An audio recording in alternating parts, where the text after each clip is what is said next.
ಆಕಾಶವಾಣಿ ಕಲಬುರಗಿ. ಜೊತೆ ಜೊತೆಯಲಿ ಬಾನುಲಿಯ ಜೊತೆಯಲಿ ಜೊತೆ ಜೊತೆಯಲಿ ಪ್ರಾಯೋಜಿತ ನೇರ ಫೋನ್ ಇನ್ ಕಾರ್ಯಕ್ರಮ. ಈ ವಾರದ ವಿಷಯ ಸಿಇಟಿ ಪರೀಕ್ಷೆ. ಇದೇ 18 ಮತ್ತು 19ರಂದು ಸಿಇಟಿ ಪರೀಕ್ಷೆ ನಡೆಯಲಿದ್ದು, ವಿದ್ಯಾರ್ಥಿಗಳು ಹಾಗೂ ಪೋಷಕರ ಸಮಸ್ಯೆಗಳಿಗೆ ಪರಿಹಾರ ನೀಡಲಿದ್ದಾರೆ ಕಲಬುರಗಿ ಪದವಿ ಪೂರ್ವ ಕಾಲೇಜು ವಿಭಾಗದ ಉಪನಿರ್ದೇಶಕರಾದ ಶಿವಶರಣಪ್ಪ ಮುಳೆಗಾಂವ್ ಹಾಗೂ ಸಿಇಟಿ ನೋಡಲ್ ಅಧಿಕಾರಿಗಳಾದ ZN ಜಾಗೀರ್ದಾರ್. ಕಾರ್ಯಕ್ರಮವನ್ನು ನಡೆಸಿಕೊಡುತ್ತಾರೆ ಬಿ ಸಿದ್ದಣ್ಣ. ಕೇಳುಗರು ಪ್ರಶ್ನೆಗಳನ್ನು ಕೇಳಲು ಕರೆ ಮಾಡಬೇಕಾದ ದೂರವಾಣಿ ಸಂಖ್ಯೆಗಳು 295986 ಹಾಗೂ 295987. ಎಸ್ಟಿಡಿ ಸಂಖ್ಯೆ 08472. ಜೊತೆ ಜೊತೆಯಲಿ ಸಾಗಲಿ ವಿಶ್ವ ಪಥವಾ ಸೇರಲಿ. ನಮಸ್ಕಾರ ಕೇಳುಗರೆ, ಜೊತೆ ಜೊತೆಯಲ್ಲಿ ಪ್ರಾಯೋಜಿತ ನೇರ ಫೋನಿನ ಕಾರ್ಯಕ್ರಮಕ್ಕೆ ಎಲ್ರಿಗೂ ಸ್ವಾಗತ. ಕೇಳುಗರೆ, ಇವತ್ತಿನ ನಮ್ಮ ಈ ಕಾರ್ಯಕ್ರಮದ ವಿಷಯ ಸಿಇಟಿ ಪರೀಕ್ಷೆ. ಇನ್ನು ನಾಳೆ ಮತ್ತು ನಾಡಿದ್ದ 18 ಮತ್ತು 19ರಂದು ನಮ್ಮ ರಾಜ್ಯದಾದ್ಯಂತ ಸಿಇಟಿ ಪರೀಕ್ಷೆ PUC ಆದಂಥ ವಿದ್ಯಾರ್ಥಿಗಳಿಗೆ ಏರ್ಪಡಿಸಲಾಗಿದೆ. ಇವತ್ತಿನ ಕಾರ್ಯಕ್ರಮದಲ್ಲಿ ಅಂದರೆ ಈ ಸಿಇಟಿಗೆ ಏನೇನು ನಿಮಗೆ ಸಂದೇಹಗಳು, ಪ್ರಶ್ನೆಗಳು, ಸಮಸ್ಯೆಗಳು ಏನಿರ್ತವೆ ಅದ್ರ ಬಗ್ಗೆ ನೀವು ಪ್ರಶ್ನೆಗಳನ್ನು ಕೇಳ್ಬೋದು. ಈ ನಿಮ್ಮ ಒಂದು ಸಮಸ್ಯೆಗಳಿಗೆ ಉತ್ತರ ನೀಡಲಿಕ್ಕೆ ಈಗ ನಮ್ಮ ಜೊತೆಗಿದ್ದಾರೆ ಕಲಬುರಗಿ ಜಿಲ್ಲೆಯ ಪದವಿ ಪೂರ್ವ ಶಿಕ್ಷಣ ಇಲಾಖೆಯ ಉಪನಿರ್ದೇಶಕರಾದ ಶಿವಶರಣಪ್ಪ ಮುಳೆಗಾಂವ್ ಹಾಗೂ ನೋಡಲ್ ಆಫೀಸರ್ ಆದಂಥ ZN ಜಾಗೀರ್ದಾರ್ ಅವರು. ಸರ್, ತಮ್ಮಿಬ್ಬರಿಗೂ ಕಾರ್ಯಕ್ರಮಕ್ಕೆ ಸ್ವಾಗತ ಹಾಗೂ ನಮಸ್ಕಾರ. ನಮಸ್ಕಾರ ಸರ್. ಧನ್ಯವಾದಗಳು ಸರ್. ನಮಸ್ಕಾರ. ಕೇಳುಗರೆ, ನೀವು ಈ ಕಾರ್ಯಕ್ರಮದಲ್ಲಿ ಭಾಗವಹಿಸಲು ಅಂದರೆ ನಿಮ್ಮ ಪ್ರಶ್ನೆಗಳನ್ನು ಅಥವಾ ಸಮಸ್ಯೆಗಳನ್ನು ಕೇಳಲಿಕ್ಕೆ ನಮ್ಮ ನಿಲಯದ ಒಂದು ದೂರವಾಣಿ ಸಂಖ್ಯೆಗಳನ್ನು ನಾನು ಹೇಳ್ತೀನಿ ಮತ್ತೊಮ್ಮೆ. 295986 ಹಾಗೂ 295987. ಇನ್ನು ನಿಮಗೆ STD ಕ್ರಮಾಂಕ ಒಂದು ಹೇಳ್ತೀನಿ, 08472. ಈ ಒಂದು ಸಂಖ್ಯೆಗಳಿಗೆ ಕರೆ ಮಾಡಿ ನಿಮ್ಮ ಪ್ರಶ್ನೆಗಳನ್ನು ಕೇಳ್ಬೋದು. ಈಗ ಮೊದಲಿಗೆ ನಾವೊಂದು 10 ನಿಮಿಷ ಈ CET ಪರೀಕ್ಷೆ ಬಗ್ಗೆ ನಾವು ಮಾತಾಡ್ತೀವಿ. ಆನಂತರ ನೀವು ಕರೆಗಳನ್ನು ಮಾಡ್ಬೋದು. ಸರ್, ಶಿವಶರಣಪ್ಪ ಸರ್, ಈಗ CET ಪರೀಕ್ಷೆ 18 ಮತ್ತು 19ರಂದು ನಮ್ಮ ಜಿಲ್ಲೆಯಾದ್ಯಂತ ನಡೀತೈತೆ, ರಾಜ್ಯದಾದ್ಯಂತ ನಡೀತಾ ಇದೆ. ಯಾವ್ಯಾವ ಕೋರ್ಸ್ಗಳಿಗೆ ನಡೀತಿದೆ ಅನ್ನೋದು ಒಂದು ಪ್ರಶ್ನೆ. ಮುಖ್ಯವಾಗಿ ಈ ಪರೀಕ್ಷೆ ನಡೆಯುವುದು ಮುಖ್ಯವಾಗಿ ಇಂಜಿನಿಯರಿಂಗ್ ಸಲುವಾಗಿ ಒಂದು, ಜೊತೆಗೆ ಏನಂದರೆ B ಫಾರ್ಮಸಿ, D ಫಾರ್ಮಸಿ ಸಲುವಾಗಿ, ಆಮೇಲೆ BSc ಅಗ್ರಿ ಸಲುವಾಗಿ, ಆಮೇಲೆ ವೆಟರ್ನರಿ ಸಲುವಾಗಿ ಇದನ್ನು ಕಾಂಪಿಟೇಟಿವ್ ಎಕ್ಸಾಮಿನೇಷನ್ ಮಾಡ್ತಾರೆ. ಇದು ಗುಲ್ಬರ್ಗಾದಲ್ಲಿ ಒಟ್ಟು 34 ಪರೀಕ್ಷಾ ಕೇಂದ್ರಗಳು. ಹೌದು. ಅದರಲ್ಲಿ ಗುಲ್ಬರ್ಗ ನಗರದಲ್ಲೇ 32 ಇವೆ. 2 ಮಾತ್ರ ಜೇವರ್ಗಿಯಲ್ಲಿದೆ. ಜೇವರ್ಗಿ ತಾಲೂಕಿನಲ್ಲಿದೆ 2.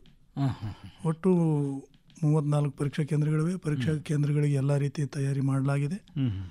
ಮತ್ತು ವಿದ್ಯಾರ್ಥಿಗಳು ಯಾವುದೇ ರೀತಿಯಿಂದ ಭಯ ಪಡಬೇಕಾಗಿಲ್ಲ. ನಾಳೆ ಪ್ರಾರಂಭ ಆಗ್ತದೆ ಕರೆಕ್ಟಾಗಿ. ಈಗ ನಾಳೆ ಅಂದರೆ ಸಮಯ ಅಂತ ಇರೋದಿಲ್ಲ, ಈಗ ನಾಳೆನೇ ಎಕ್ಸಾಮ್ ಇರೋದ್ರಿಂದ ಯಾವ ಥರ ತಯಾರಾಗಿರಬೇಕು, ಕೊನೆ ಕ್ಷಣದ ಒಂದು ತಯಾರಿ ಅನ್ನೋದು ಏನಿರುತ್ತೆ ಮಕ್ಕಳಿಗೆ ಏನೇನು ಈಗ ಎಕ್ಸಾಮ್ಗೆ ಹೋಗೋದಿರ್ಬೋದು, ಯಾವ ಟೈಮಿಂಗ್ಸ್ ಮ್ಯಾನೇಜ್ ಮಾಡೋದು, ಅಥವಾ ಏನೇನು ಅಲ್ಲಿಗೆ ಪರಿಕರಗಳನ್ನು ಅವರು ತೊಗೊಂಡು ಹೋಗಬೇಕು, ಕೊನೆಯದ ಒಂದು ತಯಾರಿ ಹಿಂಗಿರ್ಬೇಕು ಸರ್? ಅಲ್ಲ, ಪರೀಕ್ಷಾ ತಯಾರಿಗೆ ಸಂಬಂಧಪಟ್ಟಂಗೆ ಈಗಾಗಲೇ ಅವರಿಗೆ ಅವ್ರವ್ರ ಕಾಲೇಜಿನ ಪ್ರಿನ್ಸಿಪಾಲ್ರು ಮಾಹಿತಿ ಕೊಟ್ಟಿರ್ತಾರೆ. ಜೊತೆಗೇ ಅವ್ರಿಗೇನು ಹಾಲ್ ಟಿಕೆಟ್ ಇದೆಯಲ್ಲ, ಹಾಲ್ ಟಿಕೆಟದಲ್ಲಿ ಎಲ್ಲ ರೀತಿಯಿಂದ ಅವರಿಗೆ ಇನ್ಸ್ಟ್ರಕ್ಷನ್ ಕೊಡಲಾಗಿದೆ. ಪರೀಕ್ಷೆಗೆ ಬರುವಾಗ ಅವ್ರು ಏನೇನು ತಯಾರು ಮಾಡ್ಕೊಂಬರ್ಬೇಕು ಅಂತ. ಅದು ಸಮಯ ಬೆಳಗ್ಗೆ 10:30ಯಿಂದ 11:50 ತನಕ ಪರೀಕ್ಷೆ ನಡೀತವೆ. ಅಂದ್ರೆ 10:30ಗೆ ಪರೀಕ್ಷೆ ನಡಿಬೇಕಂದ್ರೆ ಅವರು 9:45 ಪರೀಕ್ಷಾ ಕೇಂದ್ರ ಸಮೀಪ ಇರಬೇಕಾಗತ್ತೆ. ಪರೀಕ್ಷಾ ಕೇಂದ್ರದಲ್ಲಿ ಒಳಗಡೆ ಹೋಗುವಂಥ ಸಂದರ್ಭದಲ್ಲಿ ಅವರಿಗೆ ಹಾಲ್ ಟಿಕೆಟ್ ಮತ್ತು ಪೆನ್ ಬಿಟ್ಟರೆ ಬೇರೆ ಏನು ಇರಬಾರ್ದು. ಅವ್ರ ಹತ್ರ ಒಂದು ID ಕಾರ್ಡ್ ಅಂತ ಕೇಳಿದ್ರೆ ಅದನ್ನು ID ಕಾರ್ಡ್ಗಳನ್ನ ಇಟ್ಟು ಬಿಟ್ಟರೆ ಮತ್ತೇನು ಬೇಕಾಗಿಲ್ಲ ಅವರಿಗೆ. ಅವ್ರು ಈವನ್ ಅವ್ರ ಕೈ ಒಳಗೆ ಗಡಿಯಾರನೂ ಸಹಿತ ಕಟ್ಕೊಂಡು ಹೋಗುವಂಗಿಲ್ಲ. ಹಾಗಾಗಿ ಇದ್ರ ಬಗ್ಗೆ ಅವ್ರಿಗೆ ಮಾಹಿತಿ ಕೊಟ್ಟಿರ್ತಾರೆ ಅವ್ರ ಕಾಲೇಜಿನ ಪ್ರಿನ್ಸಿಪಾಲ್ರುಗಳು. ಸೊ ಮುಂಜಾನೆಯಿಂದ ಬೆಳಗ್ಗೆ ಸೆಷನ್ ಅಂದರೆ 10:30ಯಿಂದ 11:50 ನಡೀತದೆ. ಮಧ್ಯಾಹ್ನ ಒಂದು ಸೆಷನ್ ಇರ್ತದೆ 2:30ಯಿಂದ ಅದು 3:50. ಹಾಂ ಹಾಂ ಹಾಂ ಸೊ ಗಾಬರಿ ಪಡುವಂಥದ್ದೇನಿಲ್ಲ, ವಿಶೇಷವಾದ ತಯಾರಿ ಏನಿಲ್ಲ. ಅವರಿಗೆ ಪರೀಕ್ಷಾ ಕೇಂದ್ರದ ಒಳಗಡೆ ಬರಬೇಕಾದಂಥ ಸಂದರ್ಭದಲ್ಲಿ ಹಾಲ್ ಟಿಕೆಟ್ ಒಂದಿರಬೇಕು ಕರೆಕ್ಟಾಗಿ. ಮತ್ತು ಒಂದು ಸ್ವಲ್ಪ ಅಡ್ವಾನ್ಸ್ ಆಗಿ ಬಂದು ನಿಂತರೆ ಅವರಿಗೆ ಗಾಬರಿ ಟೆನ್ಷನ್ ಕಡಿಮೆ ಇರ್ತದೆ. ಬೇಗ 49:45 ಬಂದರೆ ಕರೆಕ್ಟ್ ಆಗುತ್ತೆ. 10 ಗಂಟೆಗೆ ಒಳಗಡೆ ಬಿಡ್ತಾರೆ. ಆಮೇಲೆ ಅವರಿಗೆ ನಂಬರಿಂಗ್ ಹುಡುಕಾಡೋದೇ ಅಂತ ತೊಂದರೆ ಆಗಲ್ಲ, ಎಲ್ಲ ರೀತಿಯಿಂದ ಬೋರ್ಡಿಗೆ ಹಚ್ಚಿರ್ತಾರೆ. ಈವನ್ ಒಂದು ವೇಳೆ ನಿಮಗೆ ಗಡಿಬಿಡಿ ಆಗ್ತಾ ಇತ್ತು, ಸಿಗಲಿಲ್ಲ ಅಂದ್ರೆ ಅಲ್ಲಿ ಉಪನ್ಯಾಸಕರು ಇರ್ತಾರೆ, ಅವರೆಲ್ಲ ರೀತಿಯಿಂದ ಸಹಾಯ ಮಾಡ್ತಾರೆ, ತೊಂದರೆ ಇಲ್ಲ. ಸರ್ ಜಾಗೀರ್ದಾರ್ ಅವರು, ಶಿವಶರಣಪ್ಪ ಸರ್ ಹೇಳಿದ್ರೆ 2 ವಿಭಾಗಗಳಲ್ಲಿ ನಡೀತಾ ಅಂದರೆ ಮಧ್ಯಾಹ್ನ ಬೆಳಗಿನ ಒಂದು ಅವಧಿ ಮತ್ತು ಮಧ್ಯಾಹ್ನದ ಅವಧಿಯಲ್ಲಿ ಅಂತ. ಯಾವ್ಯಾವ ವಿಷಯಗಳು ಬೆಳಿಗ್ಗೆ ಇರುತ್ತೆ, ಯಾವ ವಿಷಯಗಳು ಮಧ್ಯಾಹ್ನ? ಸರ್ ಈಗ ಮೊದಲನಾಗಿ 18ನೇ ತಾರೀಕಿಗೆ ಬೆಳಿಗ್ಗೆ ಅವಧಿಯಲ್ಲಿ ಜೀವಶಾಸ್ತ್ರ ಪರೀಕ್ಷೆ ಇರ್ತದೆ, ಬಯಾಲಜಿ ಸಬ್ಜೆಕ್ಟ್ ಇರುತ್ತೆ. ಮತ್ತು ಮಧ್ಯಾಹ್ನ 2:30ರಿಂದ 3:50 ಅವಧಿಯಲ್ಲಿ ಗಣಿತಶಾಸ್ತ್ರ ಇರುತ್ತೆ. ಅಂದರೆ ಮೊದಲನೇ ದಿನ ಅವರು ಬಯಾಲಜಿ ಮತ್ತು ಮ್ಯಾಥಮೆಟಿಕ್ಸ್ ಟೆಸ್ಟನ್ನು ಬರೀತಾರೆ. ಮಾರನೇ ದಿನ ಅಂದರೆ 19ನೇ ತಾರೀಕಿಗೆ ಬೆಳಿಗ್ಗೆ ಭೌತಶಾಸ್ತ್ರ ಫಿಸಿಕ್ಸ್ ಸಬ್ಜೆಕ್ಟ್ ಇರುತ್ತೆ. ಮತ್ತು ಮಧ್ಯಾಹ್ನದ ಅವಧಿಯಲ್ಲಿ ರಸಾಯನಶಾಸ್ತ್ರ ಅಂದರೆ ಕೆಮಿಸ್ಟ್ರಿ ಸಬ್ಜೆಕ್ಟ್ ಇರುತ್ತೆ. ಇಲ್ಲಿ ನಮ್ಮ ಮಾನ್ಯ ಉಪನಿರ್ದೇಶಕರು ಹೇಳಿದಂತೆ ವಿದ್ಯಾರ್ಥಿಗಳು ಸ್ವಲ್ಪ ಬೇಗ ಹೋಗಬೇಕು. 9:45 ಅವರು ಪರೀಕ್ಷಾ ಕೇಂದ್ರಕ್ಕೆ ತಲುಪಬೇಕು. ಕರ್ನಾಟಕ CET ಪರೀಕ್ಷೆ ಬರೆಯುವಂತಹ ವಿದ್ಯಾರ್ಥಿಗಳಿಗೆ ಯಾವುದೇ ರೀತಿಯಾದಂತಹ ಒಂದು ನಿರ್ದಿಷ್ಟ ಡ್ರೆಸ್ ಕೋಡ್ ಅಂತ ಇಲ್ಲ. ಆದರೆ ಯಾವುದೇ ಮೆಟಲ್ ಡಿಟೆಕ್ಟರ್ನಲ್ಲಿ ಡಿಟೆಕ್ಟ್ ಆಗುವಂತಹ ವಸ್ತುಗಳು ಇರಲಿಲ್ಲ ಅಂದರೆ ಉತ್ತಮ. ಆಮೇಲೆ ಗಾಢವಾದ ಬಣ್ಣದ ಬಟ್ಟೆಗಳು ಬೇಡ, ತಿಳಿ ಬಣ್ಣದ ಬಟ್ಟೆಗಳನ್ನು ಹಾಫ್ ಸ್ಲೀವ್ಸ್ ಬಟ್ಟೆಗಳನ್ನು ಹಾಕಿಕೊಂಡು ಹೋದರೆ ಯಾವುದೇ ಆದಂತಹ ಅಡೆತಡೆಗಳು ಆಗಲ್ಲ. ವಿದ್ಯಾರ್ಥಿಗಳು ಒಂದು ಆತ್ಮವಿಶ್ವಾಸದಿಂದ ಪರೀಕ್ಷೆಯನ್ನು ಬರೀಬಹುದು. ಸರಿ, ಮೊದಲು ಐಡೆಂಟಿಫೈ ಮಾಡೋದು ಭಾಳ ಸುಲಭ ಇರ್ತದೆ. ಏನು ಒಂದು ಪೆನ್ನು ಪೇಪರು ಏನು ಬೇಕೋ ಅಷ್ಟೇ ಇದೆ. ಆದರೆ ಈಗ ಕೆಲವೊಂದು ಪೆನ್ನುಗಳಲ್ಲಿ ಬೇರೆ ಬೇರೆ ಕ್ಯಾಮ್ರಾ ಟೈಪ್ ಇರುತ್ತೆ. ಆಮೇಲೆ ಈ ಥರ ಬೇರೆ ಬೇರೆ ಒಂದು ಎಲೆಕ್ಟ್ರಾನಿಕ್ ಏನಿದಾವಲ್ಲ ಅಂಥವು ಕೆಲವು ಟೈಮ್ನಲ್ಲಿ ಫೈಂಡ್ ಔಟ್ ಮಾಡೋದು ಕಷ್ಟ. ಮಕ್ಕಳು ಅಂಥವನ್ನ ಭಾಳ ಯೂಸ್ ಮಾಡ್ತಿರ್ತಾರೆ, ಬಳಕೆ ಮಾಡ್ತಿರ್ತಾರೆ. ಅಂಥವನ್ನೆಲ್ಲ ಅವಾಯ್ಡ್ ಮಾಡಲಿಕ್ಕೆ ಅಥವಾ ಅದನ್ನು ಕರ್ನಾಟಕ CET ಪರೀಕ್ಷೆಯಲ್ಲಿ ಈ ಹಿಂದೆ ನಡೆದಂತಹ ಪರೀಕ್ಷೆಗಳಲ್ಲಿ ಈ ರೀತಿಯ ಯಾವುದೇ ಆದಂತಹ ಅಪರಾಧ ಕೃತ್ಯಗಳು ಬಂದಿರುವಂತಹ ದಾಖಲೆ ಇಲ್ಲ. ಹೀಗಾಗಿ ವಿದ್ಯಾರ್ಥಿಗಳು ತಮ್ಮ ಪೆನ್ಗಳನ್ನು ತರಬಹುದು. ಕಪ್ಪು ಮತ್ತು ಅಥವಾ ನೀಲಿ ಶಾಯಿಯ ಬಾಲ್ ಪಾಯಿಂಟ್ ಪೆನ್ ಅಂತ ಹೇಳ್ತೀವಿ, ಆ ಬಾಲ್ ಪಾಯಿಂಟ್ ಪೆನ್ ತರಬಹುದು. ಹಾಗೇನಾದರೂ ಸಂದೇಹ ಬಂದಲ್ಲಿ ಆ ಪೆನ್ನನ್ನು ಕೇಂದ್ರದ ಮುಖ್ಯಸ್ಥರು ಮುಟ್ಟುಗೋಲು ಹಾಕ್ಕೊಂಡು ಕೇಂದ್ರದ ವತಿಯಿಂದನೇ ಅವರಿಗೆ ಪೆನ್ಗಳನ್ನು ಒದಗಿಸಲಾಗುವುದು. ಸರ್, ಇಲ್ಲಿ ಮಕ್ಕಳ ಒಂದು ಪಾತ್ರ ಹೇಳಿದ್ರಿ, ಹೆಂಗೆ ಮೊದಲೇ ಹೋಗಿ ಅವರು ರಿಪೋರ್ಟ್ ಮಾಡ್ಕೋಬೇಕು ಒಂದು 9:45 ಅಂತೇಳಿ. ಅದರ ಪೋಷಕರ ಪಾತ್ರ ಏನಿರ್ತವೆ? ಈಗ ಮಕ್ಕಳಿಗಿಂತ ಹೆಚ್ಚು ಟೆನ್ಷನ್ ಕೊಡ್ತಿರೋ ಕೆಲವೊಂದು ಸಮಯದಲ್ಲಿ ಪೋಷಕರು ಅಂತ ಹೇಳ್ಬೋದು. ಅವರು ಯಾವ ರೀತಿ ಮಕ್ಕಳನ್ನ ಸಪೋರ್ಟಿವ್ ಆಗಿ ನಿಂತ್ಕೋಬೇಕಾಗತ್ತೆ, ಏನು ಅವ್ರ ಜವಾಬ್ದಾರಿ ಏನು ಅನ್ನೋದು? ಪೋಷಕರು ಮುಖ್ಯವಾಗಿ ಗಾಬರಿ ಬೀಳಬೇಕಾದಂಥ ಅವಶ್ಯಕತೆ ಇಲ್ಲ. ಪೋಷಕರು ಏನಿದ್ರು ಸಹಿತ ಮಕ್ಕಳಿಗೆ ಕಾಲೇಜಿನ ಅಂದರೆ ಪರೀಕ್ಷಾ ಕೇಂದ್ರದ ಕಾಂಪೌಂಡ್ವರೆಗೆ ಮಾತ್ರ ತಂದು ಬಿಡಬೇಕು. ಕಾಂಪೌಂಡ್ ಒಳಗಡೆ ಪೋಷಕರಿಗೆ ಬಿಡಂಗಿಲ್ಲ ನಾವು. ಮತ್ತು ಮಕ್ಕಳಿಗೆ ನಾವು ಮೊದಲೇ ಹೇಳಿದಾಗೆ ಗಾಬರಿ ಬೀಳುವಂಥದ್ದೇನಿಲ್ಲ. ಅವ್ರಿಗೆ ನಂಬರ್ ಒಂದು ವೇಳೆ ಸಿಕ್ಕಿಲ್ಲ ಅಂದ್ರೆ ನಮ್ಮ ಉಪನ್ಯಾಸಕರು 2 ಜನ ಇದ್ದಿರ್ತಾರೆ. ಅದ್ರ ಸಲುವಾಗಿನೇ ಅವ್ರು ಮಹಿಳಾ ಉಪನ್ಯಾಸಕಿ ಇರ್ತಾರೆ, ಅವರು ಪುರುಷ ಇರ್ತಾರೆ. ಮಕ್ಕಳಿಗೆ ಎಲ್ಲ ರೀತಿಯಿಂದ ಸಹಾಯ ಮಾಡ್ತಾರೆ, ಅವ್ರಿಗೆ ನಂಬರ್ ಹುಡುಕಾಡಿ ಕೊಡ್ತಾರೆ. ಮತ್ತು ಪೋಷಕರಿಗೆ ಗಾಬರಿ ಆಗುವಂಥದ್ದೇನಿಲ್ಲ. ಕಾಂಪೌಂಡ್ ಒಳಗಡೆ ಅವ್ರು ಬರುವಂಗಿಲ್ಲ, ಪೊಲೀಸರು ಇದ್ದಿರ್ತಾರೆ ಕಾವಲಿಗೆ, ಪೊಲೀಸರು ಅವ್ರಿಗೆ ಬಿಡಂಗಿಲ್ಲ. ಮತ್ತು ಪೋಷಕರಿಗೆ ನಾನು ವಿನಂತಿ ಇದೆ, ನೀವು ಕಾಂಪೌಂಡ್ ಒಳಗಡೆ ಬರ್ಲಿಕ್ಕೆ ಪ್ರಯತ್ನ ಮಾಡಬೇಡಿ. ಜೊತೆಗೆ ನಿಮ್ಮ ಮಕ್ಕಳಿಗೆ ಯಾವುದೇ ರೀತಿಯಿಂದ ತೊಂದರೆ ಕೊಡಲಾರ್ದಾಗೆ ಅವರು ಸೀಟ್ ಮೇಲೆ ಒಯ್ದು ಕೊಡಿಸೋ ಜವಾಬ್ದಾರಿ ನಮ್ಮ ಪರೀಕ್ಷಾ ಕೇಂದ್ರದ ಸಿಬ್ಬಂದಿಗಳದ್ದು ಇರ್ತದೆ. ಹಾಗಾಗಿ ಪೋಷಕರು ಸಹಿತ ಕಾಂಪೌಂಡ್ ತನಕ ಬಂದು ಮಕ್ಕಳಿಗೆ ಬಿಟ್ಟು ಹೋದ್ರೆ ಸಾಕು, ಗಾಬರಿ ಬೀಳೋಂಥದ್ದೇನಿಲ್ಲ. ಪರೀಕ್ಷಾ ಕೇಂದ್ರದೊಳಗೆ ಏನಿದೆ ಎಲ್ಲ ರೀತಿಯಿಂದ ಸೆಕ್ಯೂರಿಟಿ ಇರೋದ್ರಿಂದ ಅವರಿಗಿನ ಯಾವುದೇ ಪತ್ರಿಕೆ ರಂಗದವರಿಗೂ ಸಮೂಹ ಮಾಧ್ಯಮದವರಿಗೂ ಸಹಿತ ಕಾಂಪೌಂಡ್ ಒಳಗಡೆ ಬರುವಂಗಿಲ್ಲ. ಕಾಂಪೌಂಡ್ ಹೊರಗಡೆ ನಿಂತು ಏನೆಲ್ಲ ರಿಪೋರ್ಟ್ ಮಾಡ್ಕೋಬೋದು ಅವರು. ಪರೀಕ್ಷಾ ಕೇಂದ್ರದಲ್ಲಿ ಚೀಫ್ ಇರ್ತಾರೆ, ಜಾಯಿಂಟ್ ಚೀಫ್ ಇರ್ತಾರೆ, ಸ್ಕ್ವಾಡ್ ಇರ್ತಾರೆ, ಅಬ್ಸರ್ವರ್ ಇರ್ತಾರೆ, ರೂಮ್ ಸೂಪರ್ವೈಸರ್ ಇರ್ತಾರೆ, ಆಮೇಲೆ ಅಂದರೆ ರಿಲೀವರ್ಸ್ ಇರ್ತಾರೆ, ಪ್ಯೂನ್ಸ್ ಇರ್ತಾರೆ, ಎಲ್ಲ ರೀತಿಯಿಂದ ಸಿಬ್ಬಂದಿಗಳು ಇರ್ತಾರೆ. ಮತ್ತು ಪರೀಕ್ಷಾ ಕೇಂದ್ರದ ಒಳಗಡೆ ಹೊರಗಡೆ ಬೋರ್ಡಿಗೆ ಹಚ್ಚಿರ್ತಾರೆ, ಯಾವ ರೂಮಲ್ಲಿ ಯಾವ ಬ್ಲಾಕಲ್ಲಿ ಯಾವ ವಿದ್ಯಾರ್ಥಿ ನಂಬರ್ ಇದೆ ಅನ್ನೋದು ಕ್ಲೀನಾಗಿ ಹಚ್ಚಿರ್ತಾರೆ. ಹುಡುಕಾಡಿಕೊಂಡು ಆರಾಮಾಗಿ ಬರಬೇಕು. ಒಂದು ವೇಳೆ ಸಿಕ್ಕಿಲ್ಲ ಅಂದರೆ ನಮ್ಮ ಸಿಬ್ಬಂದಿ ಸಹಾಯ ಮಾಡ್ತಾರೆ. ಪರೀಕ್ಷಾ ಕೇಂದ್ರದೊಳಗೆ ಮಾತ್ರ ಪೋಷಕರಿಗೆ ಬರೋಕ್ಕಾಗಲ್ಲ, ಬರೋದೂ ಇಲ್ಲ, ಅವ್ರು ಬರಬಾರ್ದೂ ಸಹಿತ. ಕೆಳಗಡೆ ಜೊತೆಯಲ್ಲಿ ಪ್ರಾಯೋಜಿತ ನೇರ ಫೋನಿನ ಕಾರ್ಯಕ್ರಮ ತಾವು ಕೇಳ್ತಾ ಇದ್ದೀರಿ. ನೀವು ಈ ಕಾರ್ಯಕ್ರಮದಲ್ಲಿ ನಿಮ್ಮ ಪ್ರಶ್ನೆಗಳು ಅಥವಾ ಸಂದೇಹಗಳು ಏನಾದರೂ ಇದ್ದರೆ, ಅಂದರೆ CET ಪರೀಕ್ಷೆಗೆ ಸಂಬಂಧಪಟ್ಟಂಗೆ ಏನಾದರೂ ಪ್ರಶ್ನೆಗಳಿದ್ದರೆ ನೀವು ನಮ್ಮ ನಿಲಯದ ದೂರವಾಣಿ ಸಂಖ್ಯೆಗಳಿಗೆ ಕರೆ ಮಾಡ್ಬೋದು. ನಮ್ಮ ಸಂಖ್ಯೆಗಳು ಹೀಗಿವೆ: 295986 295987. ಇನ್ನು STD ಕ್ರಮಾಂಕ ಬಂದು 08472. ಈ ಸಂಖ್ಯೆಗಳಿಗೆ ಕರೆ ಮಾಡಿ ತಾವು ಪ್ರಶ್ನೆಗಳನ್ನು ಕೇಳ್ಬೋದು. ಸರ್, ಈಗ ಎಕ್ಸಾಮ್ ಹಾಲ್ನಲ್ಲಿ ಸಿಟ್ಟಿಂಗ್ ಅರೇಂಜ್ಮೆಂಟ್ ಏನಾದರೂ ಇರ್ತಾವೆ? ಒಂದು ಡೆಸ್ಕ್ಗೆ ಒಬ್ಬರು ಇಬ್ಬರು ಈ ರೀತಿ ಯಾವ ಥರ ವ್ಯವಸ್ಥೆ? ಅದು ಇರ್ತದೆ ಸರ್. ಪ್ರತಿ ವರ್ಷ ಮಾಮೂಲಿಯಾಗಿರುವಂಥದ್ದೇ. ಒಂದು ಬ್ಲಾಕಿಗೆ 24 ವಿದ್ಯಾರ್ಥಿಗಳು ಕೂಡಿಸ್ತಾರೆ. ಒಂದು ಡೆಸ್ಕಿಗೆ ಒಬ್ಬ ವಿದ್ಯಾರ್ಥಿ ನಿಂತಿರ್ತಾರೆ. ಒಂದು ವೇಳೆ ಡೆಸ್ಕ್ 5 ಫೀಟ್ಗೆ ದುಡಿದಿದ್ರೆ 2 ವಿದ್ಯಾರ್ಥಿಗಳು ಕೂಡಿಸ್ತಾರೆ. ಒಂದು ಬ್ಲಾಕಿಗೆ 24 ವಿದ್ಯಾರ್ಥಿಗಳು ಮಾತ್ರ ಇರ್ತಾರೆ. ಒಂದೊಂದು ಕಾಲೇಜಲ್ಲಿ ಕನಿಷ್ಠ 10ರಿಂದ 20 ತನಕ ಬ್ಲಾಕ್ಗಳು ಆಗ್ತವೆ. ವಿದ್ಯಾರ್ಥಿಗಳ ಸಂಖ್ಯೆಗೆ ಅನುಗುಣವಾಗಿದೆ. ಈಗ ಒಂದೊಂದು ಕಡೆ 500-600 ಮಕ್ಕಳಿದ್ದಾವೆ, ಒಂದೊಂದು ಕಡೆ 200-300 ಮಕ್ಕಳು ಇದ್ದಾವೆ. ಒಂದು ಕರೆ ಬರ್ತಾ ಇದೆ. Okay, hello. ಹಲೋ, ನಮಸ್ಕಾರ ಸರ್. ನಮಸ್ಕಾರ. ಹೇಳಿ, ಯಾರು, ಎಲ್ಲಿಂದ ಕರೆ ಮಾಡ್ತಿದ್ದೀರಾ? ಯಾದಗಿರಿ ಜಿಲ್ಲೆ ಸುರಪುರದಿಂದ ರಾಘವೇಂದ್ರ ಬಕ್ರೆ ಅಂತ. ರಾಘವೇಂದ್ರ ಅವರು. ಕೇಳಿ ರಾಘವೇಂದ್ರ ಅವರ ಪ್ರಶ್ನೆ. DDPS ಆಗಿದ್ದಾರೆ, ಪ್ರಶ್ನೆ ಕೇಳಿ. ನಮಸ್ಕಾರ ಸರ್. ನಮಸ್ತೆ. ಈಗ ಸರ್ಕಾರದ ಮುಖಾಂತರ ಉಚಿತವಾಗಿ ಸರ್ಕಾರಿ ಕಾಲೇಜುಗಳಲ್ಲಿ ಅಥವಾ ಖಾಸಗಿ ಕಾಲೇಜುಗಳಲ್ಲಿ CET ಪರೀಕ್ಷೆ ತರಬೇತಿ ವಿದ್ಯಾರ್ಥಿನಿ ಕೊಟ್ಟರೆ ಒಳ್ಳೆಯದು. ಕರೆಕ್ಟ್ ಇದೆ ಸರ್. ಅದು ಒಂದು ಯೋಜನೆ ಇದೆ, ಸರ್ಕಾರದ ಒಂದು ಯೋಜನೆನೇ ಇದೆ. ಅದರದೊಂದು ಪರಿಶೀಲನೆಯಲ್ಲಿದೆ ಮತ್ತು ಈಗಾಗಲೇ ಬರುವ ವರ್ಷ ಅದನ್ನು ಜಾರಿಗೆ ಮಾಡ್ತಾರೆ. ಅದಕ್ಕೆಲ್ಲ ನಮ್ಮ ಕಲ್ಯಾಣ ಕರ್ನಾಟಕ ಅಭಿವೃದ್ಧಿ ಮಂಡಳಿಯವರನ್ನು ಸಹಿತ ಸಹಾಯ ಮಾಡ್ತಾ ಇದ್ದಾರೆ. ಒಂದು ಏನದಂದ್ರೆ, ಪ್ರತಿ ಸರ್ಕಾರಿ ಕಾಲೇಜು ಮತ್ತು ಏಡೆಡ್ ಕಾಲೇಜಿನೊಳಗೆ ಇರ್ತಕ್ಕಂಥ ವಿಜ್ಞಾನದ ವಿದ್ಯಾರ್ಥಿಗಳಿಗೆ ಸೆಲೆಕ್ಟ್ ಮಾಡ್ಕೊಂಡ್ಬಿಟ್ಟು ಅವರಿಗೆ ಕಾಲೇಜ್ ಹಂತದಲ್ಲಿಯೇ ಒಂದೇನದಂದ್ರೆ CET ಮತ್ತು NEET ತರಬೇತಿ ಕೊಡ್ತಕ್ಕಂಥ ತಯಾರಿ ಮಾಡ್ತಾ ಇದ್ದಾರೆ. ಬಹುಶಃ ಈ ಮುಂದೆ ಬರ್ತಕ್ಕಂಥ ಅಕಾಡೆಮಿಕ್ ಇಯರ್ದೊಳಗೆ 100ಕ್ಕೆ 100ರಷ್ಟು ಜಾರಿ ಮಾಡ್ಬೋದು. ಈಗ ಹಾಲ್ ಟಿಕೆಟ್ದಲ್ಲಿ ಏನಾದರೂ ದೋಷ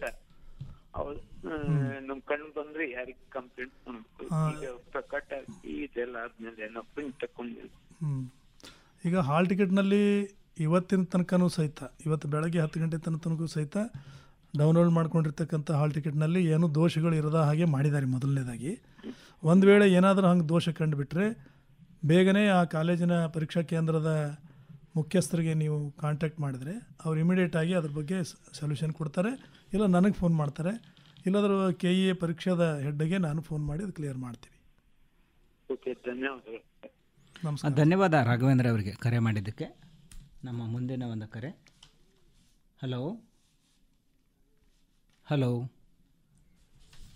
ಹಲೋ ಹಲೋ, ನಮಸ್ತೆ. ನಮಸ್ಕಾರ ಸರ್. ನಮಸ್ಕಾರ. ಹೇಳಿ, ತಾವು ಯಾರು, ಎಲ್ಲಿಂದ ಕರೆ ಮಾಡ್ತಿದ್ದೀರಾ? ಸರ್, ಗುಲ್ಬರ್ಗದಿಂದ ಸರ್. ಹೇಳಿ, ತಮ್ಮ ಹೆಸರು ಹೇಳಿ. ನಮ್ಮ ಹೆಸರು ವೈಜನಾಥ್ ಮೀಲಿ ಅಂತ ಸರ್.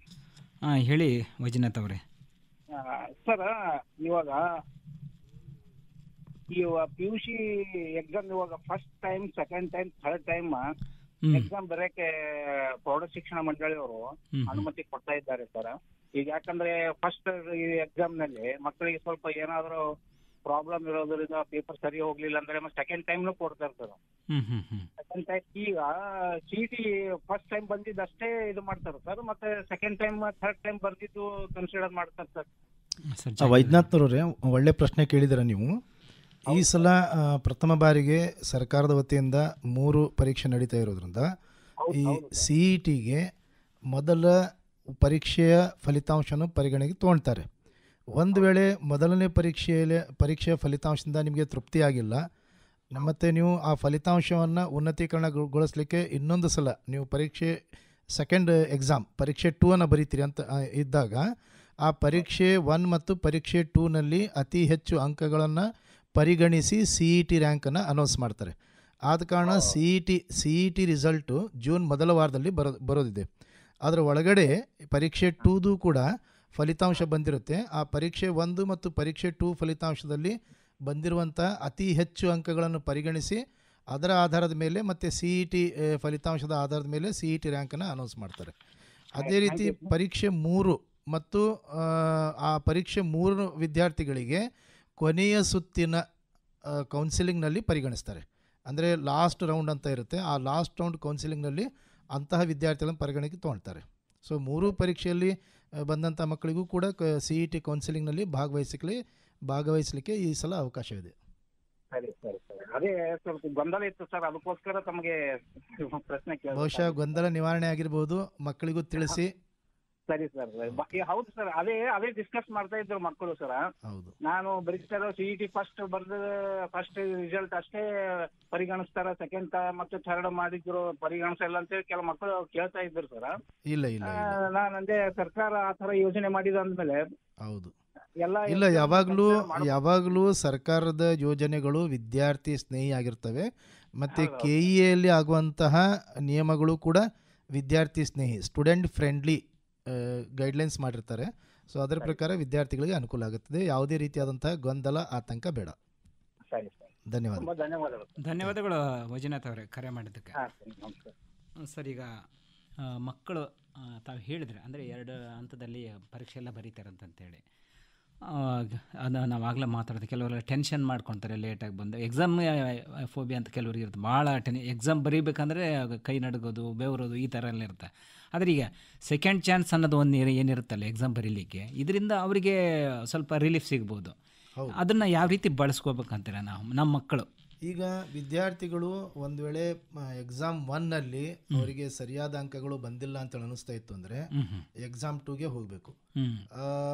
ತೀರಾ ವ್ಯತ್ಯಾಸ 10ರಿಂದ 20 ಅಂಕಗಳಷ್ಟು ವ್ಯತ್ಯಾಸನ ಬರ್ತಾ ಇದೆ, ಅಷ್ಟು ಅಂಕಗಳನ್ನ ನಾನು ಸುಧಾರಿಸಬಹುದು ಅಂದಾಗ ಮಾತ್ರ 2ನೇ ಪರೀಕ್ಷೆಗೆ ಹೋಗೋದು ಉತ್ತಮ.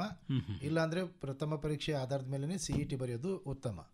ಆಮೇಲೆ ಇಂಜಿನಿಯರಿಂಗ್ ಕೋರ್ಸ್ನಲ್ಲಿ ಪ್ರತಿಯೊಂದು ಅಂಕ ಕೂಡ ಒಂದು ರ್ಯಾಂಕಿಗೆ ಇಫೆಕ್ಟ್ ಮಾಡೋದ್ರಿಂದ ಅಂತಹ ವಿದ್ಯಾರ್ಥಿಗಳು ಅಲ್ಲಿ ಎಕ್ಸಾಮ್ 2ಗೆ ಹೋಗೋದ್ರಲ್ಲಿ ಯಾವುದೇ ತಪ್ಪಿಲ್ಲ. ಅಂಥ ವಿದ್ಯಾರ್ಥಿಗಳು ಎಕ್ಸಾಮ್ 2ಅನ್ನು ಮಾಡಬಹುದು. ಆಮೇಲೆ BSc ಆನರ್ಸ್ ಅಂದರೆ BScಯಲ್ಲಿ ಕೃಷಿ, BSc ಅಗ್ರಿ, ಕೃಷಿ ಅಥವಾ ಸೆರಿಕಲ್ಚರ್, ರೇಷ್ಮೆ ಕೃಷಿ ಅಥವಾ ತೋಟಗಾರಿಕೆ, ಹಾರ್ಟಿಕಲ್ಚರ್ ಅಥವಾ ಫಾರೆಸ್ಟ್ರಿ, ಈ ಎಕ್ಸಾಮ್ನಲ್ಲೂ ಕೂಡ PUCಯ ಅಂಕಗಳನ್ನು, ಅರ್ಹತಾ ಪರೀಕ್ಷೆ ಅಂಕಗಳನ್ನು ಪರಿಗಣನೆ ಮಾಡ್ತಾರೆ. ಸೊ ಹೀಗಾಗಿ ಅಂಥ ವಿದ್ಯಾರ್ಥಿಗಳು ಕೂಡ 2ನೇ ಅಟೆಂಪ್ಟ್ ಮಾಡ್ಬೋದು ಪರೀಕ್ಷೆ ಸುಧಾರಣೆ ಮಾಡಲಿಕ್ಕೆ ಅಂತೇಳಿ. ಅದೇ ರೀತಿ BNYS ಅಂತ ಇದೆ, bachelor of naturopathy and yogic sciences ಅಂತೇಳಿ, ಅಲ್ಲೂ ಕೂಡ PUC ಅರ್ಹತಾ ಪರೀಕ್ಷೆಯ ಅಂಕಗಳನ್ನು ಪರಿಗಣನೆಗೆ ತಗೊಳ್ತಾರೆ. ಸೊ ಹೀಗಾಗಿ ಒಂದು ವೇಳೆ ಆ ವಿದ್ಯಾರ್ಥಿಯಲ್ಲಿ ಅಂತಹ ಒಂದು ಕಾನ್ಫಿಡೆನ್ಸ್ ಇತ್ತು, ನಾನು ಎಕ್ಸಾಮ್ 2ನಲ್ಲಿ ಹೋಗಿ ಪರೀಕ್ಷೆಯಲ್ಲಿ ನನ್ನ ಫಲಿತಾಂಶನ ಸುಧಾರಣೆ ಮಾಡ್ತೀನಿ ಅಂದರೆ ಆವಾಗ ಮಾತ್ರ ವಿದ್ಯಾರ್ಥಿಗಳು ಅಂತಹ ಒಂದು ಪ್ರಯತ್ನ ಮಾಡಬೇಕು. ಇಲ್ಲ ಅಂದರೆ ಈಗ ಪ್ರಥಮ ಪರೀಕ್ಷೆಯಲ್ಲಿ ಬಂದಂಥ ಫಲಿತಾಂಶದ ಆಧಾರದ ಮೇಲೆ CETಯಲ್ಲಿ ಉತ್ತಮ ಫಲಿತಾಂಶ ಪಡಲಿಕ್ಕೆ ಪ್ರಯತ್ನ ಮಾಡಬೇಕು. ಈಗ ಕೆಲವರಿಗೆ 2 ಒಂದು ಆಯ್ಕೆ ಇರ್ತವೆ, ಒಂದು ಮೆಡಿಕಲ್ಲು ಇಲ್ಲ ಇಂಜಿನಿಯರಿಂಗು, ಈ ಥರ ಬಹಳಷ್ಟು ವಿದ್ಯಾರ್ಥಿಗಳು ಇರ್ತಾರೆ. ಅದು ಬಿಟ್ಟು ಸಾಕಷ್ಟು ಅವಕಾಶಗಳಿದೆ, ಹಾರ್ಟಿಕಲ್ಚರ್ ಇರ್ಬೋದು, ಅಗ್ರಿಕಲ್ಚರ್ ಇರ್ಬೋದು, ತಾವು ಹೇಳ್ದಂಗೆ ವೆಟರ್ನರಿ ಸೈನ್ಸ್ಗೆ ಹೋಗ್ಬೋದು. ಅದಲ್ಲದೆ ಇಂಜಿನಿಯರಿಂಗ್ ಬೇರೆ ಬೇರೆ, ಈಗ ಸ್ಪೇಸ್ ಸೈನ್ಸ್ ಇರ್ತವೆ, ಏರೋನಾಟಿಕಲ್ ಇರ್ತವೆ. ಬರೀ ನಮಗೇನು ಫೆಮಿಲಿಯರ್ ಇದ್ದ ಕೋರ್ಸ್ಗಳಷ್ಟೇ ಅಲ್ಲದೆ ಸಾಕಷ್ಟು ಅವಕಾಶಗಳಿದೆ. ಅದನ್ನು ನಮ್ಮ ವಿದ್ಯಾರ್ಥಿಗಳು ಸ್ವಲ್ಪ ಗಮನಿಸ್ಬೇಕು. ಆ ಕಡೆ ಗಮನ ಹರಿಸಿದ್ರೆ ಏನೆಲ್ಲ ಅವಕಾಶಗಳಿದೆ, ಅದನ್ನು ಯಾವ ರೀತಿ ಮಾಡ್ಬೋದು ಅನ್ನೋದನ್ನು ಪ್ರಯತ್ನ ಮಾಡ್ಬೋದು ಅಂತ ಹೇಳ್ಬೋದು. ಸರ್, ಈಗ ಇಂಜಿನಿಯರಿಂಗ್ನಲ್ಲಿ ಸುಮಾರು 130ಕ್ಕಿಂತ ಅಧಿಕ ವಿವಿಧ ಕೋರ್ಸ್ಗಳು ಇವೆ, 130ಕ್ಕಿಂತ ಅಧಿಕ.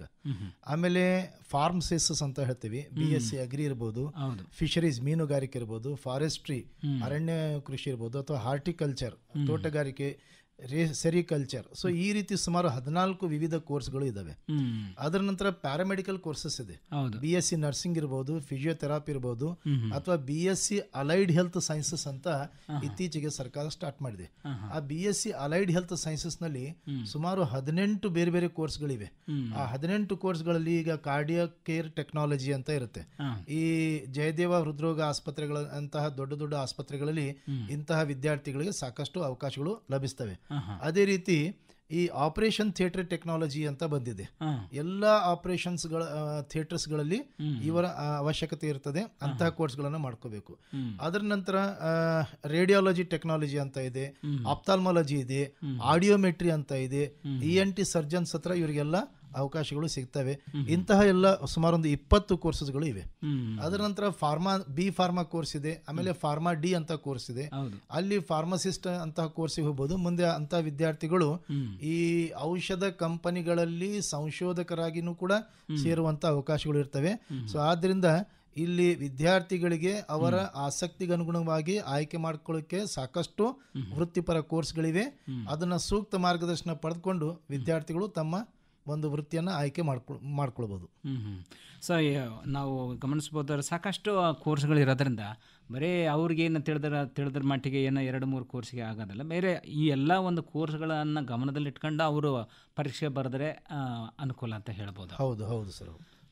ಮುಖ್ಯವಾಗಿ ಸರ್ ಈಗ ದೊಡ್ಡ ದೊಡ್ಡ ಕಾಲೇಜುಗಳೇನಿವೆ ಅಲ್ರಿ, ಸೈನ್ಸ್ ಕಾಲೇಜ್ ಓದಿಸೋರು, ಆ ಕಾಲೇಜಿನ ಮ್ಯಾನೇಜ್ಮೆಂಟ್ದವ್ರಿಗೆ ಪ್ರಿನ್ಸಿಪಾಲ್ಗಳಿಗೂ ಇದು ಮಾಹಿತಿ ಇರಬೇಕು ಮೊದಲು. ಹೌದು. ತಮ್ಮಲ್ಲಿ ಓದುವಂಥ ವಿದ್ಯಾರ್ಥಿಗಳಿಗೆ ಓನ್ಲಿ ಮೆಡಿಕಲ್ ಇಂಜಿನಿಯರಿಂಗ್ ಎರಡೇ ಗೊತ್ತಾದ್ರೆ ಹೇಗೆ? ಹೌದು. ಇವರು ನಮ್ಮ ಜಾಗೀರದಾರ್ ಸರ್ ಹೇಳ್ದಂಗೆ 100-150 ಕೋರ್ಸ್ಗಳಿವೆ ಆಫ್ಟರ್ PUC ಆದ ನಂತರ ಮೆಡಿಕಲ್ ಇಂಜಿನಿಯರಿಂಗ್ ಬಿಟ್ಟು. ಆ ಮ್ಯಾನೇಜ್ಮೆಂಟ್ದವರಿಗೆ ಮತ್ತು ಕಾಲೇಜ್ ಪ್ರಾಂಶುಪಾಲರಿಗೆ ಅಲ್ಲಿ ಸಿಬ್ಬಂದಿ ವರ್ಗದವ್ರಿಗೆ ಗೊತ್ತಿರಬೇಕಲ್ಲ ಮೊದಲು. ಅವ್ರಿಗೆ ಗೊತ್ತಿದ್ರೆ ತಾನೇ ವಿದ್ಯಾರ್ಥಿಗಳಿಗೆ ಹೇಳಲಿಕ್ಕೆ. ಹಂಗಾಗಿ ಮೊದಲು ಆ ಕಾಲೇಜಿನೊಳಗಿರುವಂಥ ಪ್ರಿನ್ಸಿಪಾಲರು ಉಪನ್ಯಾಸಕರುಗಳಿಗೂ ಈ ಮಾಹಿತಿ ಇರಬೇಕು ಮೊದಲು. ಖಂಡಿತ ಸರ್. ಸಾಕಷ್ಟು ಅವಕಾಶಗಳಿವೆ. ಕೇವಲ ಮೆಡಿಕಲ್ ಇಂಜಿನಿಯರ್ ಅಷ್ಟೇ ಅಲ್ಲ, ಒಂದಲ್ಲ ಎರಡಲ್ಲ, ಮರೈನ್ ಇಂಜಿನಿಯರಿಂಗ್ ಅಂತಿದೆ, ಮತ್ತು ಜೆನೆಟಿಕ್ ಸೈನ್ಸ್ ಅಂತಿದೆ, ಹೋಟೆಲ್ ಮ್ಯಾನೇಜ್ಮೆಂಟ್ ಇದೆ. ಸಾಕಷ್ಟು ಅವಕಾಶಗಳಿವೆ. ನಮ್ಮ ಭಾಗದ ಜನಗಳಿಗೆ ಗೊತ್ತಿಲ್ಲ. PUC ಆದ ನಂತರ Indian institute of science IISc ಇದರೊಳಗೆ ಅಡ್ಮಿಷನ್ ನಮ್ಮ ಗುಲ್ಬರ್ಗ ಒಂದೂ ಇಲ್ಲ ಇಲ್ಲಿವರೆಗೆ. ಹೌದು. 5 ವರ್ಷ ತನಕ ವಿಜ್ಞಾನಿಗಳಾಗಿ ಹೊರಗೆ ಬರ್ತಾರೆ. ಹೌದು. ಅದ್ರ ಮಾಹಿತಿನೇ ನಮ್ಮವರಿಗಿಲ್ಲ. ಒಂದು ಕರೆ ಇದೆ ಸರ್, ಕರೆ ನಂತರ ಮತ್ತೆ ಮಾತಾಡೋಣ. ಹಲೋ. ಹಲೋ, ನಮಸ್ತೆ ಸರ್. ನಮಸ್ತೆ, ಹೇಳಿ. ಸರ್, ನನ್ನ ಹೆಸರು ಕಲ್ಪನಾ ಅಂತ, ಇಲ್ಲಿ ಗುಲ್ಬರ್ಗದಿಂದ ಮಾತಾಡ್ತೀನಿ. ಪ್ರಶ್ನೆ ಕೇಳ್ರಮ್ಮ ಕಲ್ಪನಾ. ಸರ್, ಆಕ್ಚುಲಿ ಈಗ ಆರ್ಟಿಫಿಷಿಯಲ್ ಇಂಟೆಲಿಜೆನ್ಸ್ ಅಂತ ಒಂದು ಇಂಜಿನಿಯರಿಂಗ್ ಕೋರ್ಸ್ ಸ್ಟಾರ್ಟ್ ಆಗಿದೆ ನ್ಯೂ ಆಗಿ. ಸೊ ಅದಕ್ಕೆ ಏನು ಕಟ್ ಆಫ್ ಇರಬೇಕು ಅಥವಾ ಎಷ್ಟು ರ್ಯಾಂಕಿಂಗ್ ಒಳಗೆ ಬಂದ್ರೆ ನಮ್ಗೆ ಸೀಟ್ ಸಿಗಬಹುದು ಅಂತ? ಒಳ್ಳೆ ಪ್ರಶ್ನೆ ಕೇಳಿದ್ರಿ ಕಲ್ಪನಾ. ಈ ಆರ್ಟಿಫಿಷಿಯಲ್ ಇಂಟೆಲಿಜೆನ್ಸ್ ಅಂದರೆ ಇದು ಇಂಜಿನಿಯರಿಂಗ್ನ ಒಂದು ಕೋರ್ಸ್, ಇದು ಒಂದು ಭಾಗ. ಇಲ್ಲಿ ನೀವು PUCಯಲ್ಲಿ PCMನಲ್ಲಿ ನಿಮ್ಮ ಬರುವಂಥ ಅಂಕಗಳು ಅರ್ಹತಾ ಪರೀಕ್ಷೆಯಲ್ಲಿ ಅಂದರೆ PUC ಟು ಬೋರ್ಡ್ ಎಕ್ಸಾಮ್ನಲ್ಲಿ ಬಂದಿರುವಂಥ PCM ಮಾರ್ಕ್ಸು, ಆಮೇಲೆ CETಯಲ್ಲಿ ಬರುವಂಥ ಮಾರ್ಕ್ಸನ್ನು ಪರಿಗಣನೆಗೆ ತೆಗೆದುಕೊಂಡು ನಿಮ್ಮದು CET ರ್ಯಾಂಕ್ ಬರುತ್ತೆ. ಆ CET ರ್ಯಾಂಕ್ ಆಧಾರದ ಮೇಲೆ ಈಗಾಗಲೇ ನಮ್ಮ ಉಪನಿರ್ದೇಶಕರು ಹೇಳ್ದಂಗೆ ಸುಮಾರು ಒಂದು 130-140 ಇಂಜಿನಿಯರಿಂಗ್ ಕೋರ್ಸ್ ಬೇರೆ ಬೇರೆ ಕೋರ್ಸ್ಗಳಿದ್ದಾವೆ. ಈಗ ಆರ್ಟಿಫಿಷಿಯಲ್ ಇಂಟೆಲಿಜೆನ್ಸ್ ಅಂದಾಗ artificial intelligence and machine learning ಅಂತ ಒಂದು ಕೋರ್ಸ್ ಇದೆ. ನೀವೇನು ಮಾಡಬೇಕು ಅಂದರೆ ಮೊಟ್ಟ ಮೊದಲನೇದಾಗಿ ಕಳೆದ ವರ್ಷದಿಂದ ಇದು ಆರಂಭವಾಗಿದೆ. ಆ ಕಳೆದ ವರ್ಷದ ಕಟ್ ಆಫನ್ನು ನೀವು ನೋಡಿದಾಗ ಸುಮಾರು CETಯಲ್ಲಿ 10,000 ರ್ಯಾಂಕ್, ರಾಜ್ಯ ಮಟ್ಟದ 10,000 ರ್ಯಾಂಕ್ ಒಳಗಡೆ ಬಂತು ಅಂದರೆ ನಿಮಗೆ ಒಳ್ಳೆ ಕಾಲೇಜ್ನಲ್ಲಿ ಆರ್ಟಿಫಿಷಿಯಲ್ ಇಂಟೆಲಿಜೆನ್ಸ್ ಕೋರ್ಸ್ಗಳನ್ನು ಸಿಗಲಿಕ್ಕೆ ಸಾಧ್ಯವಿದೆ.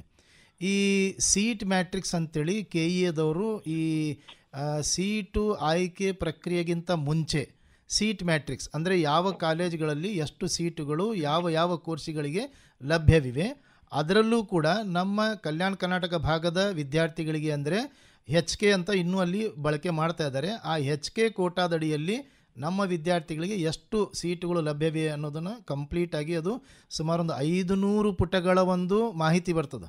500 ಪುಟಗಳ ಮಾಹಿತಿ ಅದನ್ನು ಕೂಲಂಕುಷವಾಗಿ ಪರಿಗಣಿಸಿ ತಮಗೆ ಬೇಕಾದಂತಹ ಕಾಲೇಜುಗಳನ್ನು ಪ್ರಯಾರಿಟಿ ವೈಸ್ ಅಂದರೆ ಆದ್ಯತೆ ಮೇರೆಗೆ ಅದನ್ನು ಒಂದು ಪಟ್ಟಿ ಮಾಡಿಕೊಂಡು ನೀವು ಮಾಡ್ಬೋದು. ಆರ್ಟಿಫಿಷಿಯಲ್ ಇಂಟೆಲಿಜೆನ್ಸ್ ಸಲುವಾಗಿ 10,000 will be a best score, best rank. ಒಳ್ಳೆಯದು ಕಲ್ಪನಾ ಅವರೇ, ಕರೆ ಮಾಡಿ. Thank you Kalpana, all the best, ಚೆನ್ನಾಗಿ ಮಾಡಿರಿ. Thank you sir. ಈಗ ವಿದ್ಯಾರ್ಥಿಗಳು ಪರೀಕ್ಷೆಗೆ ಹಾಜರಾದಾಗ ನಾವು ಆಗಲೇ ಮಾತಾಡ್ತಿದ್ದೀವಿ ಅಂದರೆ ಸ್ವಲ್ಪ ಟೆನ್ಷನ್ನಾಗಿ ಹೋಗಿರ್ತಾರೆ. ಅವರು ಅಲ್ಲಿ ಯಾವ ರೀತಿ ಒಂದು ಕಂಟ್ರೋಲ್ ಮಾಡ್ಕೋಬೇಕಾಗುತ್ತೆ, ಮತ್ತು ಎಕ್ಸಾಮ್ನ ಯಾವ ರೀತಿ ಅಟೆಂಡ್ ಮಾಡ್ಬೇಕಾಗುತ್ತೆ. ಈಗ ಅಲ್ಲಿ ಡಿಸ್ಕ್ರಿಪ್ಟಿವ್ ಇರ್ಬೋದು ಅಥವಾ ಎಕ್ಸಾಮ್ ಪ್ಯಾಟರ್ನ್ ಯಾವ ರೀತಿ ಇರುತ್ತೆ, ಅದು ಕ್ವಶನ್ಸ್ ಈಚ್ ಕ್ವಶನ್ನು ಸ್ವಲ್ಪ ಅಲ್ಲಿ ಕಾನ್ಸಂಟ್ರೇಟ್ ಮಾಡಬೇಕಾಗುತ್ತೆ ಪ್ರತಿಯೊಬ್ಬರೂ. ಯಾವ ರೀತಿ ಮಾಡಿದರೆ ಅವರು ಒಳ್ಳೆಯ ಸ್ಕೋರ್ ಮಾಡಲಿಕ್ಕೆ ಸಾಧ್ಯ ಆಗುತ್ತೆ. ಸರ್, ಇವತ್ತು ಪರೀಕ್ಷೆಯ ಮುನ್ನಾ ದಿನ ಅಂದರೆ ಇವತ್ತು 1 day ಬಿಫೋರ್ ದಿ ಎಕ್ಸಾಮ್ ಅಂತ ಹೇಳ್ತೀವಿ. This 24 hours are very very important ಅಂತ ಹೇಳ್ತೀವಿ. ಇವತ್ತು ಏನು ಮಾಡಬೇಕು ಮಕ್ಕಳು ಅಂದರೆ ತಮಗೆ ಕೊಟ್ಟಿರುವಂತಹ ಪರೀಕ್ಷಾ ಕೇಂದ್ರ ತಮ್ಮ ಮನೆಯಿಂದ ಎಷ್ಟು ದೂರ ಇದೆ, ಅಲ್ಲಿ ಹೋಗಿ ಬರಲಿಕ್ಕೆ ಸಮಯ ಎಷ್ಟಾಗುತ್ತೆ, ಮತ್ತು ಅಲ್ಲಿರುವಂತಹ ತಯಾರಿಗಳು ಏನು ಅಂಥೇಳಿ ಇವತ್ತು ಒಂದು ದಿನ ಅವ್ರು ವಿಸಿಟ್ ಮಾಡಿ ಬಂದರು ಅಂದರೆ ಆ ಪರೀಕ್ಷಾ ಕೇಂದ್ರದ ಭಯ ಹೋಗ್ತದೆ. ಅದೇ ರೀತಿ ನಮ್ಮ ಮಾನ್ಯ ಉಪನಿರ್ದೇಶಕರು ಹೇಳಿದಂತೆ ವಿದ್ಯಾರ್ಥಿಗಳು 9:45 ಈ ಸಮಯಕ್ಕೆ ಅಂದರೆ ಮುಂಚಿತವಾಗಿ ಅಲ್ಲಿ ಹೋದಾಗ ಅವರಿಗೆ ಆ ರೀತಿ ಯಾವುದೇ ಆದಂಥ ಭಯ ಆಗೋದಿಲ್ಲ. ಅದರ ನಂತರ ಈಗಾಗಲೇ KEA ವೆಬ್ಸೈಟ್ನಲ್ಲಿ ಬೆಲ್ ಟೈಮಿಂಗ್ಸ್ ಅಂತ ಕೊಟ್ಟಿದ್ದಾರೆ. ಅಂದರೆ ಎಷ್ಟೊತ್ತಿಗೆ ನಾವು ಒಳಗಡೆ ಹೋಗಬೇಕು ಅಂತೇಳಿ. ಈ ಸುಮಾರು 10 ಗಂಟೆಗೆಲ್ಲ ಅಲ್ಲಿ ಒಳಗೆ ಕೇಂದ್ರದೊಳಗೆ ಬಿಡ್ತಾರೆ. 10 ಗಂಟೆಗೆ ಒಳಗೆ ಬಿಟ್ಟ ನಂತರ ಮೊದಲನೇ ಬೆಲ್ ಆಗುತ್ತೆ. ಮೊದಲನೇ ಬೆಲ್ಲು 10:20 ಆಗುತ್ತೆ. ಇದು ಮಕ್ಕಳಿಗೆ ಗೊತ್ತಿರಬೇಕು. 10:20 ಮೊದಲು ಬೆಲ್ ಆಯಿತು ಅಂದರೆ ಆ ಬೆಲ್ ಬಂದಾಗ ಆ ವಿದ್ಯಾರ್ಥಿಗಳಿಗೆ OMR ಕೊಡ್ತಾರೆ. ಒಂದು ಕರೆ ಇದೆ ಸರ್, ನಂತರ ನಾವು ಮತ್ತೆ ಕಂಟಿನ್ಯೂ ಮಾಡೋಣ. Okay sir. ಸರ್ ನಮಸ್ತೆ ಸರ್. ಹಾಂ ನಮಸ್ತೆ, ಹೇಳಿ ತಮ್ಮ ಹೆಸರು? ನನ್ನ ಹೆಸರು ಬಸವರಾಜ್ ಬ್ರಾದರ್ ಅಂತ ಹೇಳಿ ಮಾತಾಡೋದು. ಹಾಂ ಬಸವರಾಜ್, ಹೇಳಿ ಪ್ರಶ್ನೆ ಕೇಳಿ. DDPS ಸರ್ ಇದ್ದಾರೆ. CET ಎಕ್ಸಾಮ್ ಏನು ಮಾಡ್ತಾರಲ್ಲ ಸರ್? ಹೇಳಿ ಸರ್. CET ಏನು ಎಕ್ಸಾಮ್ ಕಂಡಕ್ಟ್ ಮಾಡ್ತಾರಲ್ಲ ಸರ್? ಹಾಂ ಹೌದು. ಈಗ ನಮಗೆ ಇಂಜಿನಿಯರಿಂಗ್ ಸೀಟ್ ಬೇಕಾದ್ರೆ ಎಷ್ಟು ರ್ಯಾಂಕ್ ಬಂದರೆ ಸಿಗ್ತದೆ ಸರ್? ಸರ್, ಈಗ ಕರ್ನಾಟಕದಲ್ಲಿ ಸುಮಾರು 256 ಇಂಜಿನಿಯರಿಂಗ್ ಕಾಲೇಜುಗಳಿದ್ದಾವೆ. ಈ 256 ಇಂಜಿನಿಯರಿಂಗ್ ಕಾಲೇಜುಗಳಲ್ಲಿ ಸುಮಾರು 90,000ಕ್ಕಿಂತ ಅಧಿಕ ಇಂಜಿನಿಯರಿಂಗ್ ಸೀಟ್ಗಳಿವೆ ವಿವಿಧ ಕೋರ್ಸ್ಗಳಲ್ಲಿ. ಹೌದು, 96,000ಕ್ಕಿಂತ ಅಧಿಕ ಇಂಜಿನಿಯರಿಂಗ್ ಸೀಟ್ಗಳು ಲಭ್ಯವಿವೆ. ಅದರಲ್ಲಿ ಸರ್ಕಾರಿ ಕೋಟಾದಡಿಯಲ್ಲಿ ಅಂದರೆ KEA ಮುಖಾಂತರ, ಸರ್ಕಾರಿ ಕೋಟಾದಡಿಯಲ್ಲಿ KEA ಮುಖಾಂತರ ಸುಮಾರು 46,000 ಇಂಜಿನಿಯರಿಂಗ್ ಸೀಟ್ಗಳಿಗೆ ಸೀಟು ಹಂಚಿಕೆ ಪ್ರಕ್ರಿಯೆ ಆಗುತ್ತೆ.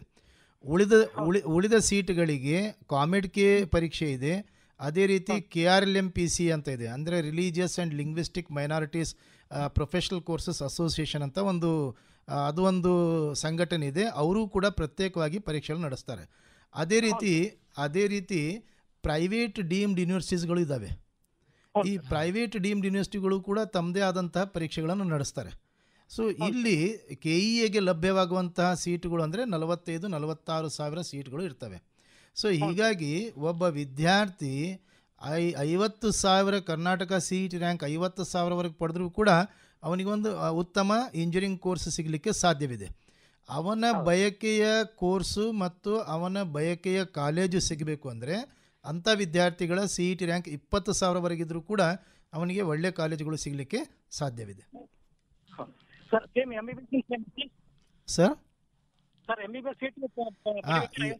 MBBS, ಡೆಂಟಲ್ಲು ಮತ್ತು ಆಯುಷ್ ಕೋರ್ಸ್ಗಳನ್ನು ಕೇವಲ UG NEET ಮುಖಾಂತರ ಮಾತ್ರ ಕೊಡ್ತಾ ಇದ್ದಾರೆ. ಅಂತಹ ವಿದ್ಯಾರ್ಥಿಗಳು KCET ಇಲ್ಲಿ ರಿಜಿಸ್ಟ್ರೇಷನ್ ಮಾಡ್ಕೋಬೇಕು. ಅಂಥ ವಿದ್ಯಾರ್ಥಿಗಳಿಗೂ ಪರೀಕ್ಷೆಗಳಿಗೆ ಕುಳಿತುಕೊಳ್ಬೋದು ಅಥವಾ ಪರೀಕ್ಷೆ ಕುಳಿತುಕೊಳ್ಳದೇ ಇರ್ಬೋದು. ಅವರಿಗೆ ಅದು ಆ ಒಂದು ಆಯ್ಕೆ ಕೊಟ್ಟಿದ್ದಾರೆ. ಆದರೆ CETಯಲ್ಲಿ ಮಾತ್ರ ಅವ್ರದ್ದು ರಿಜಿಸ್ಟ್ರೇಷನ್ ಆಗಿರಬೇಕು. CET ರಿಜಿಸ್ಟ್ರೇಷನ್ ಆದಾಗ ಅವ್ರಿಗೆ KEA ಮುಖಾಂತರ ಮೆಡಿಕಲ್ಲು, ಡೆಂಟಲ್ಲು ಮತ್ತು ಆಯುಷ್ ಕೋರ್ಸ್ಗಳಿಗೆ ಸೀಟ್ ಹಂಚಿಕೆ ಪ್ರಕ್ರಿಯೆ ಆಗ್ತದೆ. ಸರ್, MBBS ಮತ್ತು ನಾಳೆ CET ಈಗ ನಾಳೆ CET ನಡೀತಾ ಇರೋದು ಇಂಜಿನಿಯರಿಂಗ್ ಕೋರ್ಸಸ್ ಸಲುವಾಗಿ, ಮತ್ತು B pharma course, BSc allied health sciences ಅಂತ ಇದೆ. ಆ BSc ಅಲೈಡ್ ಹೆಲ್ತ್ ಸೈನ್ಸಸ್ಸಿಗೆ ಎಕ್ಸಾಮ್ ಕಂಪಲ್ಸರಿ ಅಲ್ಲ, ಆದರೆ ರಿಜಿಸ್ಟ್ರೇಷನ್ ಮಾಡಬೇಕಾದ ಅವಶ್ಯಕತೆ ಇದೆ. BSc ಅಗ್ರಿ ಇದೆ, ಆಮೇಲೆ BSc ವೆಟರ್ನರಿ ಸೈನ್ಸಸ್ ಇದೆ, ಆಮೇಲೆ horticulture, fisheries, forestry, sericulture, animal husbandry, BSc nursing, physiotherapy, ಇಂತಹ ಸಾಕಷ್ಟು ಕೋರ್ಸ್ಗಳಿಗೆ ಮಾತ್ರ ನಾಳೆ CET ಟೆಸ್ಟ್ ಆಗ್ತಾ ಇರೋದು. ಒಳ್ಳೆಯದು, ಧನ್ಯವಾದಗಳು ಬಸವರಾಜ್ ಅವರೇ. ಸರ್, ಆಗಲೇ ನಾವು ಮಾತಾಡ್ತಿದ್ವಿ ಅಂದರೆ ಹೆಚ್ಚು ಅಂಕ ಗಳಿಸಬೇಕು ಅಂದರೆ ವಿದ್ಯಾರ್ಥಿಗಳು ಯಾವ ರೀತಿ ಅಟೆಂಡ್ ಮಾಡಬೇಕು ಎಕ್ಸಾಮ್ ಅನ್ನೋದ್ರ ಬಗ್ಗೆ. ಸರ್, ಈಗ ನಾನು ಹೇಳ್ತಾ ಇದ್ದೆ 10:20ಕ್ಕೆ ಅವರಿಗೆ OMR ಕೊಟ್ಟಿರ್ತಾರೆ. ಅಲ್ಲಿ ಪರೀಕ್ಷೆಗೆ ಇರುವಂತಹ ಸಮಯ 80 ನಿಮಿಷ. ಅಂದರೆ 10ವರೆಗೆ ಪರೀಕ್ಷೆ ಸ್ಟಾರ್ಟ್ ಆಯ್ತು ಅಂದರೆ 11:50ವರೆಗೆ ಒಟ್ಟು 80 ನಿಮಿಷ ಅವರಿಗೆ ಪರೀಕ್ಷೆ ಬರಲಿಕ್ಕೆ ಸಿಗುತ್ತೆ.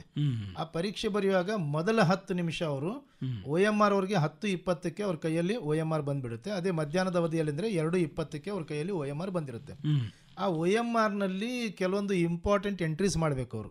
ಲೈಕ್ ಅವ್ರ ಹೆಸರು ಬರಿಬೇಕು, ಆಮೇಲೆ ಅಡ್ಮಿಷನ್ ಟಿಕೆಟ್ ನಂಬರ್ ಬರಿಬೇಕು, ಆಮೇಲೆ ಕ್ವಶನ್ ವರ್ಷನ್ ಕೋಡ್ ಇರುತ್ತೆ. ಕ್ವಶನ್ ಪೇಪರ್ ವರ್ಷನ್ ಕೋಡನ್ನು ಆನ್ಸರ್ ಪೇಪರ್ನಲ್ಲಿ ಸರಿಯಾಗಿ ಕೋಡನ್ನು ಎಂಟ್ರಿ ಮಾಡಬೇಕು. ಆಮೇಲೆ ಈ ರಿಜಿಸ್ಟರ್ ನಂಬರ್ನು ಕೂಡ ಟ್ಯಾಲಿ ಮಾಡ್ಕೋಬೇಕು. ಕ್ವಶನ್ ಪೇಪರ್ ಸೀರಿಯಲ್ ನಂಬರು ಮತ್ತು OMR ಸೀರಿಯಲ್ ನಂಬರ್ನು ಕೂಡ ಟ್ಯಾಲಿ ಮಾಡ್ಕೋಬೇಕು. ಇದೆಲ್ಲ ಎಂಟ್ರಿ ಮಾಡ್ಕೊಳ್ಳಿಕ್ಕೆ ಅಂಥೇಳಿ ಅವರಿಗೆ 10 ನಿಮಿಷಗಳ ಸಮಯ ಇರುತ್ತದೆ. ಈ 10 ನಿಮಿಷಗಳ ಸಮಯ ಯಾಕೆ ಕೊಟ್ಟಿದ್ದಾರೆ ಅಂದರೆ ಆ ಮಕ್ಕಳಿಗೆ ಯಾವುದೇ ಆತಂಕ ಇರಬಾರ್ದು, ದುಗುಡ ಇರಬಾರ್ದು, ಅವರು ನಿರಾತಂಕವಾಗಿ ಆ ಪರೀಕ್ಷೆಯನ್ನು ಎದುರಿಸಬೇಕು ಅಂತೇಳಿ. ಮುಂದೆ ಆ ವಿದ್ಯಾರ್ಥಿಗಳು ಏನು ಮಾಡ್ಬೋದು, ಪರೀಕ್ಷೆ ಆರಂಭವಾದ ಮೇಲೆ ಅವರಿಗೆ 60 ಅಂಕಗಳಿಗೆ ಉತ್ತರ ಬರಲಿಕ್ಕೆ ಅವರಿಗೆ 70 ನಿಮಿಷ ಸಮಯ ಕೊಡ್ತಾ ಇದ್ದಾರೆ, ಅಂದರೆ 10 ನಿಮಿಷ ಎಕ್ಸ್ಟ್ರಾ ಕೊಡ್ತಾ ಇದ್ದಾರೆ. ಸೊ ಈ ರೀತಿ 10-20 ನಿಮಿಷಗಳು ಅಂದರೆ ಪರೀಕ್ಷೆಗೆ ಬೇಕಾಗಿದ್ದು 60 ಅಂಕಗಳಿಗೆ 60 ಪ್ರಶ್ನೆಗಳಿಗೆ ಉತ್ತರಿಸಲಿಕ್ಕೆ 60 ನಿಮಿಷ ಬೇಕು. ಆದರೂ ಕೂಡ KEA ವತಿಯಿಂದ ಒಂದು 20 ನಿಮಿಷ ಹೆಚ್ಚು ಕೊಟ್ಟಂಗೆ ಆಗ್ತಾ ಇದೆ. ಇಲ್ಲಿ ಮೊದಲ 10 ನಿಮಿಷಗಳಲ್ಲಿ ಮಕ್ಕಳು ನಿರಾತಂಕವಾಗಿ ಅಲ್ಲಿ ಮಾಡಬೇಕಾದಂಥ ದಾಖಲಾತಿಗಳನ್ನು ಪೂರ್ತಿಗೊಳಿಸಬೇಕು. ಆಮೇಲೆ ಕೊನೆಯ 5 ನಿಮಿಷ ಇದ್ದಾಗ, ಈಗ 2ನೇ ಬೆಲ್ 10ವರೆಗೆ ಆದಾಗ ಅವರಿಗೆ ಕ್ವಶನ್ ಪೇಪರ್ನ ಕೊಟ್ಟಿರ್ತಾರೆ. ಆಮೇಲೆ 10:40ಕ್ಕೆ ಅವರು ಕ್ವಶನ್ ಪೇಪರ್ನ ಓಪನ್ ಮಾಡ್ತಾರೆ. ಕ್ವಶನ್ ಪೇಪರ್ ಓಪನ್ ಮಾಡಿ ಪರೀಕ್ಷೆ ಬರಲಿಕ್ಕೆ ಆರಂಭ ಮಾಡ್ತಾರೆ. ಮುಂದೆ 11:10ಕ್ಕೆ ಒಂದು ಎಚ್ಚರಿಕೆ ಬೆಲ್ ಆಗುತ್ತೆ. ಅದು ಎಚ್ಚರಿಕೆ ಬೆಲ್ ಅಂದ್ರೆ ನಿಮ್ದು ಅರ್ಧ ಪರೀಕ್ಷೆ ಆಯಿತು ಅಂತ, ಅಂದ್ರೆ ಅರ್ಧ ಗಂಟೆ ಮುಗಿತು, ಅರ್ಧ ಪರೀಕ್ಷೆ ಆಯಿತು ಅಂತೇಳಿ. ಅವಾಗ ಮಕ್ಕಳಿಗೆ ಗೊತ್ತಾಗುತ್ತೆ ಈ ಅರ್ಧ ಪರೀಕ್ಷೆಯಲ್ಲಿ ನಾನು ಎಷ್ಟು ಪ್ರಶ್ನೆಗಳನ್ನ ಇಷ್ಟೊತ್ತಿಗೆ ಮಾಡಬೇಕಿತ್ತು, ಹಾಗಾಗಿ ನಾನು ಸ್ಲೋ ಇದ್ದೇನೋ ಅಥವಾ ಫಾಸ್ಟ್ ಇದ್ದೇನೋ ಅನ್ನೋಂಥ ಒಂದು ಕಲ್ಪನೆ ಬರುತ್ತೆ. ಮುಂದೆ ಇನ್ನೂ 10 ನಿಮಿಷ ಇರುವಾಗ ಅವರಿಗೆ ಇನ್ನೂ 20 ನಿಮಿಷ ಇರುವಾಗ ಇನ್ನೊಂದು ಬೆಲ್ ಆಗುತ್ತೆ, 5ನೇ ಬೆಲ್ ಆಗುತ್ತೆ. ಇನ್ನು 20 ನಿಮಿಷ ಇದ್ದಾಗ ಆ 20 ನಿಮಿಷದ ನಂತರ ಮತ್ತೆ 6ನೇ ಬೆಲ್ ಮಾಡ್ತಾರೆ. ಆ 6ನೇ ಬೆಲ್ನಲ್ಲಿ ಅವರು ಅದು ಎಚ್ಚರಿಕೆ ಬೆಲ್. ಆ ಎಚ್ಚರಿಕೆ ಬೆಲ್ನಲ್ಲಿ ಅವ್ರು ಏನು ಮಾಡಬೇಕು ಅಂದರೆ ಈ ಬರೆಯೋದನ್ನು ನಿಲ್ಲಿಸಿ ಕೊನೆಗೆ ಅವರ ಎಡಗೈ ಹೆಬ್ಬೆಟ್ಟಿನ ಗುರುತು ಹಾಕಬೇಕಾಗುತ್ತೆ. ಇಂಕ್ ಪ್ಯಾಡ್ ಕೊಡ್ತಾರೆ, ಎಡಗೈ ಹೆಬ್ಬೆಟ್ಟಿನ ಗುರುತನ್ನು ಅವರು ಆ OMR ಶೀಟ್ನ ಕೆಳಭಾಗದಲ್ಲಿ ಕೊಡಬೇಕು. ಈ 7ನೇ ಬೆಲ್ಲು ಸರಿಯಾಗಿ 11:50 ಆ 11:50 ಆದಾಗ ಅದು ಪರೀಕ್ಷೆ ಮುಕ್ತಾಯ ಆಗುತ್ತೆ. ಪರೀಕ್ಷೆ ಮುಕ್ತಾಯ ಆದ ಬಳಿಕ OMR ಶೀಟ್ನ ಎಡಭಾಗದಲ್ಲಿ ಅಲ್ಲಿ ಒಂದು ಡಾಟೆಡ್ ಲೈನ್ ಇರುತ್ತೆ. ಆ ಡಾಟೆಡ್ ಲೈನ್ ನಲ್ಲಿ ಈ ನಮ್ಮ KEA OMR ಶೀಟ್ ಹೇಗಿರುತ್ತೆ ಅಂದ್ರೆ ಮೇಲೆ ಮಾರ್ಕ್ ಮಾಡ್ತಾರೆ, ಕೆಳಗೆ ಕಾರ್ಬನ್ ಕಾಪಿ ಇರುತ್ತದೆ. ಆ ಕಾರ್ಬನ್ ಕಾಪಿಗೆ ಈ OMRಗೆ ಒಂದು ವಿಶೇಷವಾದಂತಹ ರಾಸಾಯನಿಕ ಹಚ್ಚಿರುತ್ತಾರೆ. ಈ ಬಾಲ್ ಪಾಯಿಂಟ್ ಪೆನ್ ಇಂದ ಮಾರ್ಕ್ ಮಾಡಿದಾಗ ಅದರ ಅಚ್ಚುಪಡಿ ಕೆಳಗಿನ ಒಂದು ಕಾರ್ಬನ್ ಕಾಪಿಗೂ ಕೂಡ ಬಿದ್ದಿರುತ್ತದೆ. ಆ ಕಾರ್ಬನ್ ಕಾಪಿಯನ್ನ ವಿದ್ಯಾರ್ಥಿಗಳು ಈ OMR ಇಂದ ಬೇರ್ಪಡಿಸಬೇಕಾಗುತ್ತೆ. ಸಾಮಾನ್ಯವಾಗಿ ನಾವೇನು ನೋಡ್ತೀವಿ ಅಂದ್ರೆ ವಿದ್ಯಾರ್ಥಿಗಳು ಕೊನೆಯ ಹಂತದಲ್ಲಿ ಅದನ್ನ ಹರಿಯುವಾಗ ಮೇನ್ OMR ಶೀಟ್ ಅನ್ನೇ ಹರಿದು ಬಿಡ್ತಾರೆ. ಸೊ ಆ ರೀತಿ ಆದಾಗ mutilated or folded OMR sheet will not be scanned ಅಂತ ಹೇಳ್ತಾರೆ. ಸೊ ಆ ರೀತಿ ಇರೋದ್ರಿಂದಾಗ ಹರಿದಂಥ OMR ಶೀಟ್ಗಳಾಗಲಿ ಅಥವಾ ಫೋಲ್ಡ್ ಮಾಡೋಂಥ OMR ಶೀಟ್ಗಳಾಗಲಿ ಅದು ಸ್ಕ್ಯಾನ್ ಮಾಡೋದು ಕಷ್ಟ ಆಗುತ್ತೆ. ಅದಕ್ಕೆ ವಿದ್ಯಾರ್ಥಿಗಳು ಜಾಗರೂಕತೆಯಿಂದ ಅದನ್ನು ಕಟ್ ಮಾಡಿ ಆ ಕಾರ್ಬನ್ ಶೀಟನ್ನು ತಮ್ಮ ಜೊತೆ ಇಟ್ಕೋಬೇಕು ಮತ್ತು OMR ಶೀಟನ್ನು ಆ ಕೊಠಡಿ ಮೇಲ್ವಿಚಾರಕರಿಗೆ ಒಪ್ಪಿಸಬೇಕಾಗುತ್ತೆ. ಸರ್, ಈಗ ಪರೀಕ್ಷೆ ಬರೆಯುವಂಥ ಸಂದರ್ಭದಲ್ಲಿ ವಿದ್ಯಾರ್ಥಿಗಳು ತಾವು ಹೇಳಿದ್ರೆ ಆಗಲೇ ಬಹಳಷ್ಟು ಎಚ್ಚರಿಕೆ ವಹಿಸಬೇಕು. ಅಂದರೆ ಒಳ್ಳೆ ಮಾರ್ಕ್ಸ್ ತೊಗೋಬೇಕಂದ್ರೆ ನಾವು ಭಾಳ ಅಲ್ಲಿ ಡಿಸಿಪ್ಲಿನಾಗಿ ನಾವು ಅದನ್ನು ನಾವು ಅಟೆಂಡ್ ಮಾಡಬೇಕಾಗತ್ತೆ. ಈ ಕೆಲವರೆಲ್ಲ ಏನು ಮಾಡ್ತಾರೆ, ನೀವು ಹೇಳಿದ್ರೆ ಆಗಲೇ OMR ಶೀಟ್ನಲ್ಲೆಲ್ಲ ಮಾರ್ಕ್ ಮಾಡ್ಬೇಕಂತ. ಕೆಲವರೆಲ್ಲ ಸ್ವಲ್ಪ ಅದರಲ್ಲಿ ಗೊಂದಲ ಇರುತ್ತೆ, ಹೆಂಗೆ ಮಾಡಬೇಕು, ರೈಟ್ ಹಾಕಬೇಕು. ಕೆಲವರು ರೈಟ್ ಹಾಕ್ತಾರೆ, ಕೆಲವರು ಇಂಟು ಮಾರ್ಕ್ ಹಾಕಿರ್ತಾರೆ, ಅದನ್ನ ಆ ಜಾಗ ಕೊಟ್ಟಿರ್ತಾರೆ. ಯಾವ ರೀತಿ ಅಲ್ಲಿ ಅವರು ಮಾರ್ಕ್ ಮಾಡಬೇಕಾದ್ರೆ ಕರೆಕ್ಟ್ ಮೆಥಡ್ ಯಾವ ರೀತಿ ಇರುತ್ತೆ ಸರ್? ಸರ್, ಈಗ OMR ಯಾವ ರೀತಿ ತುಂಬಬೇಕು ಅಂಥೇಳಿ KEAದವರು ಇನ್ಫಾರ್ಮೇಷನ್ ಬುಲೆಟಿನಲ್ಲಿ ಮಾಹಿತಿ ಪುಸ್ತಿಕೆಯಲ್ಲಿ ಕೊಟ್ಟಿದ್ದಾರೆ. ಅದೇ ರೀತಿ ಅವರ ವೆಬ್ಸೈಟ್ನಲ್ಲೂ ಕೂಡ ಮಾಡೆಲ್ OMR ಶೀಟ್ಸ್ಗಳನ್ನು ಕೊಟ್ಟಿದ್ದಾರೆ. ಇವತ್ತು ಮಕ್ಕಳು ಅದನ್ನು ಡೌನ್ಲೋಡ್ ಮಾಡಿಕೊಂಡು ಸ್ವಲ್ಪ ಪ್ರಾಕ್ಟೀಸ್ ಮಾಡಬಹುದು. ಈ ಎಲ್ಲಿ ಪ್ರಶ್ನೆಗಳು ಅಂದರೆ ಬಹು ಆಯ್ಕೆ ಪ್ರಶ್ನೆಗಳು ಇರ್ತವೆ.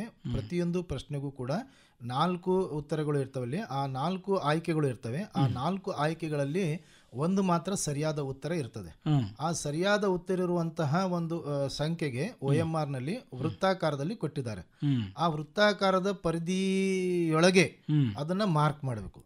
ಮೊಟ್ಟ ಮೊದಲನೇದಾಗಿ ಆ ಪರಿಧಿಗೆ ಒಂದು ರೌಂಡ್ ಹಾಕೊಂಡು ಒಂದು ವೃತ್ತ ಮಾಡಿಕೊಂಡು ವೃತ್ತದ ಒಳಗೆ ಅಲ್ಲಿ ಇಂಕ್ ಮಾರ್ಕ್ ಮಾಡಬೇಕಾಗುತ್ತೆ. ಆ ವೃತ್ತದ ಹೊರಗೆ ಬರಬಾರ್ದು, ಅಥವಾ ಸುಮ್ಮನೆ ರೈಟ್ ಮಾರ್ಕ್ ಹಾಕಬಾರ್ದು, ಅಥವಾ ಸುಮ್ಮನೆ ಇಂಟು ಮಾರ್ಕ್ ಹಾಕಬಾರ್ದು, ಅಥವಾ ಒಂದು ಚುಕ್ಕಿ ಇಡೋದು, ಈ ರೀತಿ ಮಾಡಬಾರ್ದು. ಇಲ್ಲಿ ಇನ್ನೊಂದು ಮಕ್ಕಳು ವಿದ್ಯಾರ್ಥಿ ಏನು ಗಮನ ಹರಿಸಬೇಕು ಅಂದ್ರೆ ಈ ಮಾರ್ಕ್ ಮಾಡುವಾಗ ಅವರ ಕೈಗಳಿಗೂ ಕೂಡ ಎಲ್ಲೋ ಒಂದ್ ಕಡೆ ಶಾಯಿ ಹತ್ತಿರುತ್ತದೆ. ಆ ಶಾಯಿ ಹತ್ತಿದಂತಹ ಮಾರ್ಕ್ OMR ನಲ್ಲಿ ಇನ್ನೊಂದ್ ಕಡೆ ಎಲ್ಲಾದ್ರೂ ಆಯ್ತು ಅಂದ್ರೆ ಅದು ಅನ್ಇಂಟೆನ್ಷನಲ್ ಮಾರ್ಕ್ ಇರಬಹುದು. ಆದ್ರೂ ಕೂಡ OMR ಅದನ್ನ ಅದು ಆಪ್ಟಿಕಲ್ ಮಾರ್ಕರ್ ರೀಡರ್ ಅಂತ ಇರುತ್ತೆ, ಅದು ಅದನ್ನ ಸ್ಕ್ಯಾನ್ ಮಾಡಿಬಿಡುತ್ತೆ. ಆದ್ರಿಂದ ವಿದ್ಯಾರ್ಥಿಗಳು ಯಾವುದೇ ರೀತಿಯಾದಂತಹ ಒಂದು ಚುಕ್ಕೆನೂ ಕೂಡ ಅನಾವಶ್ಯಕವಾಗಿ ಎಲ್ಲೂ OMR ಮೇಲೆ ಬೀಳದ ಹಾಗೆ ನೋಡ್ಕೋಬೇಕು. ಆಮೇಲೆ ಪ್ರತಿಯೊಂದು OMR ನಲ್ಲಿ ಮೇಲ್ಭಾಗದಲ್ಲಿ ವಿದ್ಯಾರ್ಥಿಯ ವೈಯಕ್ತಿಕ ಮಾಹಿತಿಗಳನ್ನು ಕೇಳಿರ್ತಾರೆ, ಮಧ್ಯಭಾಗದಲ್ಲಿ ಆ 60 ಸಾಲುಗಳು ಇರ್ತವೆ. ಪ್ರತಿಯೊಂದು ಪ್ರಶ್ನೆಗೂ ಕೂಡ ಮುಂದೆ 4 ಆಯ್ಕೆಗಳ ವೃತ್ತಗಳು ಇರ್ತವೆ. ಅದರಲ್ಲಿ ಒಂದನ್ನು ಅವರು ಮಾರ್ಕ್ ಮಾಡಬೇಕು. ಒಂದು ವೇಳೆ ಒಂದು ಪ್ರಶ್ನೆಗೆ 2 ಮಾರ್ಕ್ ಮಾಡಿದ್ರು, 2 ವೃತ್ತಗಳನ್ನು ಮಾರ್ಕ್ ಮಾಡಿದ್ರು ಅಂದರೆ ಅದನ್ನು ಪರಿಗಣಿಸುವುದಿಲ್ಲ, ಯಾವುದೇ ಅಂಕ ಕೊಡುವುದಿಲ್ಲ. ಆಮೇಲೆ ಈ ಪರೀಕ್ಷೆಯಲ್ಲಿ ಯಾವುದೇ ನೆಗೆಟಿವ್ ಮಾರ್ಕಿಂಗ್ ಇಲ್ಲ, ಋಣಾತ್ಮಕ ಮೌಲ್ಯಮಾಪನ ಇರದ ಕಾರಣ ವಿದ್ಯಾರ್ಥಿಗಳು ತಮಗೆ ಯಾವುದಾದ್ರೂ ಒಂದು ಅಂದಾಜು ಅನಿಸ್ತಾ ಇತ್ತು ಅಂದರೆ ಆ ಅಂದಾಜಿನ ಆಧಾರದ ಮೇಲೂ ಕೂಡ ಆ ಪ್ರಶ್ನೆಯ ಬರಲಿಕ್ಕೆ ಪ್ರಯತ್ನ ಮಾಡಬಹುದು. ಒಂದು ವೇಳೆ ಈಗ ಒಬ್ಬ ವಿದ್ಯಾರ್ಥಿ ಒಂದು ಪ್ರಶ್ನೆಗೆ ಯಾವುದೋ ಒಂದು ಉತ್ತರ ಮಾರ್ಕ್ ಮಾಡಿರ್ತಾರೆ ಅಂತ ತಿಳ್ಕೊಳ್ಳಿ. ತಾವು ಹೇಳಿದಾಗೆ ಹೇಳಿದ ಪ್ರಕಾರ ಮಾರ್ಕ್ ಮಾಡಿರ್ತಾರೆ. ತದನಂತರ ಅಂದರೆ ಸ್ವಲ್ಪ ಸಮಯ ಆದಮೇಲೆ ಅದು ತಪ್ಪು ಅಂತ ಗೊತ್ತಾಗುತ್ತೆ. ಅಂಥ ಸಂದರ್ಭದಲ್ಲಿ ಅದರಲ್ಲಿ ಬದಲಾಯಿಸಲಿಕ್ಕೆ ಏನಾದರೂ ಅವಕಾಶ ಇಲ್ಲ? ಯಾವ ರೀತಿ ಮಾಡಿ? ಒಂದು ಸಲ ನಾವು ಉತ್ತರಿಸಿ ಆ ವೃತ್ತವನ್ನು ಸರ್ಕಲ್ ಮಾಡಿದ ನಂತರ ಯಾವುದೇ ರೀತಿಯಿಂದ ಅದರ ಮೇಲೆ ತಿದ್ದುವುದಾಗಲಿ ಅಥವಾ ವೈಟ್ನರ್ ಬಳಕೆ ಮಾಡುವುದಾಗಲಿ ಯಾವುದೇ ರೀತಿಯಾದಂತಹ ಒಂದು ಪ್ರಯತ್ನ ಮಾಡಲಿಕ್ಕೆ ಅಲ್ಲಿ ಬರೋದಿಲ್ಲ. ಆ ರೀತಿ ಆಯಿತು ಅಂದರೆ ಅದನ್ನು ಪರಿಗಣನೆಗೆ ತೆಗೆದುಕೊಳ್ಳೋದಿಲ್ಲ. ಸರ್, ಶಿವಶರಣಪ್ಪ ಸರ್, ಇನ್ನೂ ಒಂದು ಪ್ರಶ್ನೆ. ಈಗ ನಾವು ಇಷ್ಟೊತ್ತು ನಮ್ಮ ಮಾತಾಡಿದ್ದು ವಿದ್ಯಾರ್ಥಿಗಳು, ಸಾಮಾನ್ಯ ವಿದ್ಯಾರ್ಥಿಗಳು ಯಾವ ರೀತಿ ಬರೀಬೇಕು, ಹೆಂಗೆ ಅಟೆಂಡ್ ಮಾಡಬೇಕು, ಏನೆಲ್ಲ ಎಚ್ಚರಿಕೆ ಕ್ರಮಗಳನ್ನು ತಗೋಬೇಕು ಅನ್ನೋದು. ನಮ್ಮ ಎಲ್ಲ ಕಾಲೇಜುಗಳಲ್ಲಿ ಇನ್ನೂ ಕೆಲವರು ವಿದ್ಯಾರ್ಥಿಗಳಿರ್ತಾರೆ, ನಾವೇನು ಅಂಗವಿಕಲ ವಿದ್ಯಾರ್ಥಿಗಳು ಅಥವಾ ಫಿಸಿಕಲಿ ಚಾಲೆಂಜ್ಡ್ ಮಕ್ಕಳು ಅಂತ ಏನಿರ್ತೀವಲ್ಲ, ಅವರಿಗೆ ಯಾವ ರೀತಿ ವ್ಯವಸ್ಥೆ ಇದೆ CET ಪರೀಕ್ಷೆ ಬರೀಲಿಕ್ಕೆ? ಅದೇ ಇದನ್ನು ಮೊದಲೇ ನೀವು ಹೇಳಬೇಕು ಕೇಳ್ತೀನಿ ಅಂತ ಅಂದ್ಕೊಂಡಿದ್ದೆ.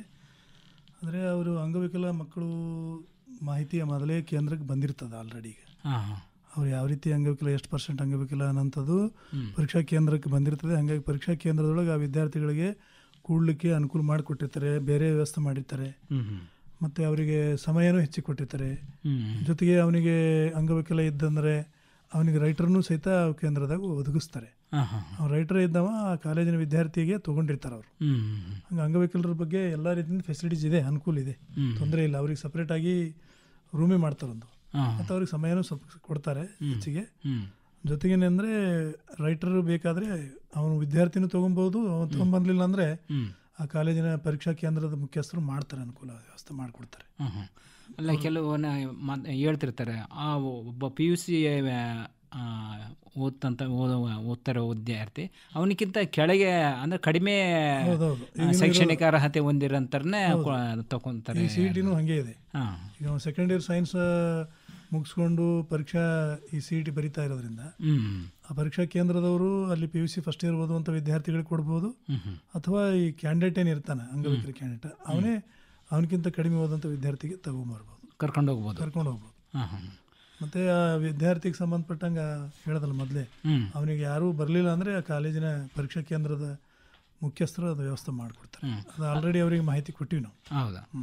ಅಂದರೆ ಈಗ ಅದನ್ನು ಮೊದಲೇ ಅವ್ರಿಗೆ ತಿಳಿಸ್ಬೇಕಾಗುತ್ತೆ ಅಲ್ಲಿರೋ ಮುಖ್ಯಸ್ಥರಿಗೆ?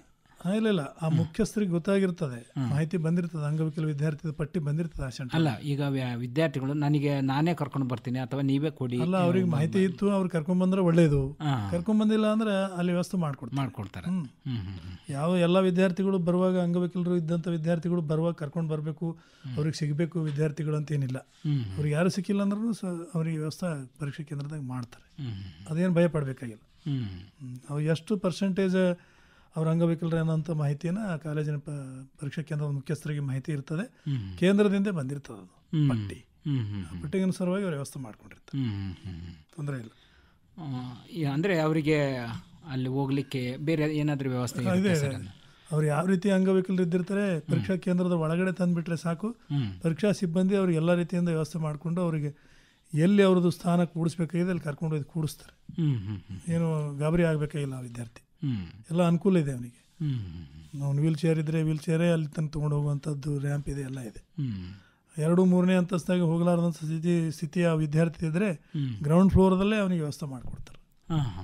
ಅಂಧ ಇದ್ದ, ಕುರುಡ ಇದ್ದ ವಿದ್ಯಾರ್ಥಿ ಅಂದರೆ ಅವನಿಗೆ ಮೇಲೆ ಹತ್ತಲಿಕ್ಕೆ ತೊಂದರೆ ಇಲ್ಲ, ಅವನಿಗೆ ಮೇಲೆ ಹೋಗ್ಬೋದು. ಕಾಲಿನಿಂದ ಅಂಗವಿಕಲ ಇದ್ದಂದರೆ ಅವನಿಗೆ ಕೆಳಗಡೆ ವ್ಯವಸ್ಥೆ ಮಾಡಿಕೊಡ್ತಾರೆ, ಗ್ರೌಂಡ್ ಫ್ಲೋರ್ದಲ್ಲೇ ಅವನಿಗೆ ರೂಮಿನ ವ್ಯವಸ್ಥೆ ಮಾಡಿಕೊಡ್ತಾರೆ. ಅವ್ರದ್ದು 5-6 ವಿದ್ಯಾರ್ಥಿಗಳು ಬಂದ್ರಂದ್ರೆ ಅವ್ರಿಗೆ ಸಪ್ರೇಟ್ ಒಂದು ಬ್ಲಾಕೆ ಮಾಡಬೇಕಂತಿದೆ. ಅದೆಲ್ಲ ಮಾಹಿತಿ ಕೊಟ್ಟಿದ್ದೇವೆ ಅವರಿಗೆ, ಪರೀಕ್ಷಾ ಕೇಂದ್ರದ ಮುಖ್ಯಸ್ಥರಿಗೆ. ಮತ್ತು ಅಂಗವಿಕಲ ವಿದ್ಯಾರ್ಥಿಗಳ ಮಾಹಿತಿ ಪರೀಕ್ಷಾ ಕೇಂದ್ರದ ಮುಖಸ್ಥರಿಗೆ ಆಲ್ರೆಡಿ ಅಡ್ವಾನ್ಸ್ ಆಗಿ ಬಂದಿರ್ತದೆ. ಅವರು ಅದರ ತಯಾರಿ ಮಾಡ್ಕೊಂಡಿರ್ತಾರೆ ಬ್ಲಾಕ್ ಎಲ್ಲ. ಈ ವಿಷಯದಲ್ಲಿ ಪೋಷಕರೇನು ಆತಂಕ ಪಡೋಂಥ ಅವಕಾಶ ಇಲ್ಲ. ಡೆಫಿನೆಟ್ಲಿ ಆತಂಕ ಪಡಬೇಕಾಗಿಲ್ಲ. ಪರೀಕ್ಷಾ ಕೇಂದ್ರ ತನಕ ಅವ್ರ ಮಕ್ಕಳನ್ನ ಕರ್ಕೊಂಡು ತಂದು ಬಿಟ್ಟರೆ ಸಾಕು, ಅಲ್ಲಿ ಸಿಬ್ಬಂದಿಯವರು ಕರ್ಕೊಂಡು ಹೋಗಿ ಅಲ್ಲಿ ವ್ಯವಸ್ಥೆ ಮಾಡ್ತಾರೆ. ಯಾಕಂದರೆ ಈಗ ನಮ್ಮ ಪೋಷಕರು ಬಹಳ ಹೆಚ್ಚು ಕೇರ್ ಮಾಡ್ತಿರ್ತಾರೆ. ಅದರಲ್ಲಿ ಪರೀಕ್ಷೆ ಅಂದ ಕೂಡಲೇ ಮಕ್ಕಳು ಚೆನ್ನಾಗಿರೋ ಮಕ್ಕಳಿಗೆ ಅಲ್ಲಿ ಹೇಳೋದು ಹಂಗೆ ಬರೀ ಈ ರೀತಿ ಬರೀ ಅಂತ ಹೇಳ್ತಿರ್ತಾರೆ. ಆದರೆ ಅಂಗವಿಕಲ ಇದ್ದಾಗ ಸ್ವಲ್ಪ ಇನ್ನೂ ಹೆಚ್ಚಿಗೆ ಕಾಳಜಿ ಮಾಡ್ತಿರ್ತಾರೆ. ಅವ್ರಿಗೆ ಆತಂಕ ಜಾಸ್ತಿ ಇರುತ್ತೆ. ನನ್ನ ಮಗ ಪರೀಕ್ಷಾ ಕೇಂದ್ರದೊಳಗೂ ಸಹಿತ ಈ ವಿಶೇಷ ಏನು ವಿದ್ಯಾರ್ಥಿಗಳಿದ್ದಿರ್ತಾರೆ, ವಿಶೇಷ ಚೈತನ್ಯ ಇರತಕ್ಕಂಥವ್ರು, ಅವ್ರಿಗೆ ಅಷ್ಟೇ ಕಾಳಜಿ ಮಾಡ್ತಾರೆ. ನಮ್ಮಲ್ಲಿ ಸಹಿತ ಪೋಷಕರು ಗಾಬರಿ ಪಡಬೇಕಾಗಿಲ್ಲ. ಪರೀಕ್ಷಾ ಕೇಂದ್ರದವರೆಗೆ ತಂದ್ರೆ ಸಾಕು, ಅಲ್ಲಿಂದ ಒಳಗಡೆ ವ್ಯವಸ್ಥೆ ಮಾಡ್ತಾರೆ. ಈಗ ಪರೀಕ್ಷೆಗೆ ಬಂದಂಥ ವಿದ್ಯಾರ್ಥಿಗಳಿಗೆ ಏನೆಲ್ಲ ಒಂದು ವ್ಯವಸ್ಥೆ ಆಗಿರುತ್ತೆ ಸರ್ ಅಲ್ಲಿ? ಕುಡಿಯೋ ನೀರಿನ ವ್ಯವಸ್ಥೆ ಇರ್ಬೋದು, ಶುದ್ಧವಾದ ಕುಡಿಯೋ ನೀರಿನ ವ್ಯವಸ್ಥೆ ಇರ್ತದೆ, ಫ್ಯಾನ್ ಇರ್ತದೆ, ಗಾಳಿ ಇರ್ತದೆ, ಬೆಳಕು ಇರ್ತದೆ, ಅದು ಎಲ್ಲ ರೀತಿಯಿಂದ ಅನುಕೂಲ ಇರ್ತದೆ. ಶೌಚಾಲಯ ಇರ್ತದೆ. ಇರೋದೇ 60-70 ನಿಮಿಷ ಇರೋದ್ರಿಂದ ಅಷ್ಟರೊಳಗಾಗಿ ಏನೇನು ಅವ್ರಿಗೆ ಫೆಸಿಲಿಟೀಸ್ ಕೊಡಬೇಕು ಎಲ್ಲ ಇದೆ. ಕುಡಿಲಿಕ್ಕೆ ನೀರು ಅಲ್ಲೇ ಕುಂತಲ್ಲೇ ಕುಡುವಂದ್ರೆ ಕೊಡ್ತಾರೆ, ಎದ್ದು ಹೋಗಿ ಕುಡಿತಿದ್ರೆ ಗೇಟ್ ಹತ್ರ ಹೋಗಿ ಕುಡಿಬೇಕು, ಅವಕಾಶ ಇರುತ್ತೆ. ಇದೇ ಅವಕಾಶ ಇದೆ. ಪರೀಕ್ಷಾ ಕೇಂದ್ರದೊಳಗೆ ಎಲ್ಲ ರೀತಿಯಿಂದ ಮಾಡಿದ್ದಾರೆ. ಮತ್ತು ಜೊತೆಗೆ ಏನಂದ್ರೆ ಅವ್ರ ಗಡಿಯಾರನೂ ಕಟ್ಕೊಂಡು ಬರ್ಲಿಕ್ಕೆ ಬಿಡಲ್ಲ ಅವರಿಗೆ, ಅಭ್ಯರ್ಥಿಗೆ. ಹಾಗೆ ಪ್ರತಿಯೊಂದು ಪರೀಕ್ಷಾ ಬ್ಲಾಕ್ನೊಳಗೆ ಗಡಿಯಾರ, ಗೋಡೆ ಗಡಿಯಾರ ಇರ್ತದೆ. ಬೆಲ್ ಏನು ಮಾಡ್ತಾರಲ್ಲ, ಬೆಲ್ ಹತ್ರನೂ ಗಡಿಯಾರ ಇಟ್ಟಿರ್ತಾರೆ. ಕರೆಕ್ಟ್ ಟೈಮಿಗೆ ಬೆಲ್ ಮಾಡಿರ್ತಾರೆ, ತೊಂದರೆ ಇಲ್ಲ. ಈ ವಿಷಯದಲ್ಲಿ ಆತಂಕ ಪಡೋಂಥ ಅವಕಾಶನೇ ಏನಿರಲ್ಲ. ಡೆಫಿನೆಟ್ಲಿ ಆತಂಕ ಪಡಬೇಕಾಗಿಲ್ಲ, ಪೋಷಕರು ವಿದ್ಯಾರ್ಥಿಗಳು ಯಾರು ಸಹಿತ. ಸರ್, ಈಗ ನಾವು ಒಂದು ಕರೆ ಇದೆ. ಕರೆ ನಂತರ ನಾವು ಮತ್ತೆ ಚರ್ಚೆನ ಮುಂದುವರ್ಸೋಣ. ಹಲೋ. ನಮಸ್ಕಾರ ಸರ್. ನಮಸ್ತೆ, ಹೇಳಿ. ಹಾಂ ಮೇಡಮ್, ನನ್ನ ಮಗನು CET ಎಕ್ಸಾಮ್ ಹೋಗ್ತಾ ಇದೆ ಅಂತ ಸರ್. ತಮ್ಮ ಹೆಸರು ಹೇಳಿ. ಪರೀಕ್ಷಾ ಹಾಲ್ ಅಲ್ಲಿ ಮೇಡಮ್ ತಮ್ಮ ಹೆಸರು ಹೇಳಿ. ಮೇಡಮ್ ತಮ್ಮ ಹೆಸರು ಹೇಳಿ ಪ್ಲೀಸ್. ನನ್ನ ಹೆಸರು ಕವಿತಾ.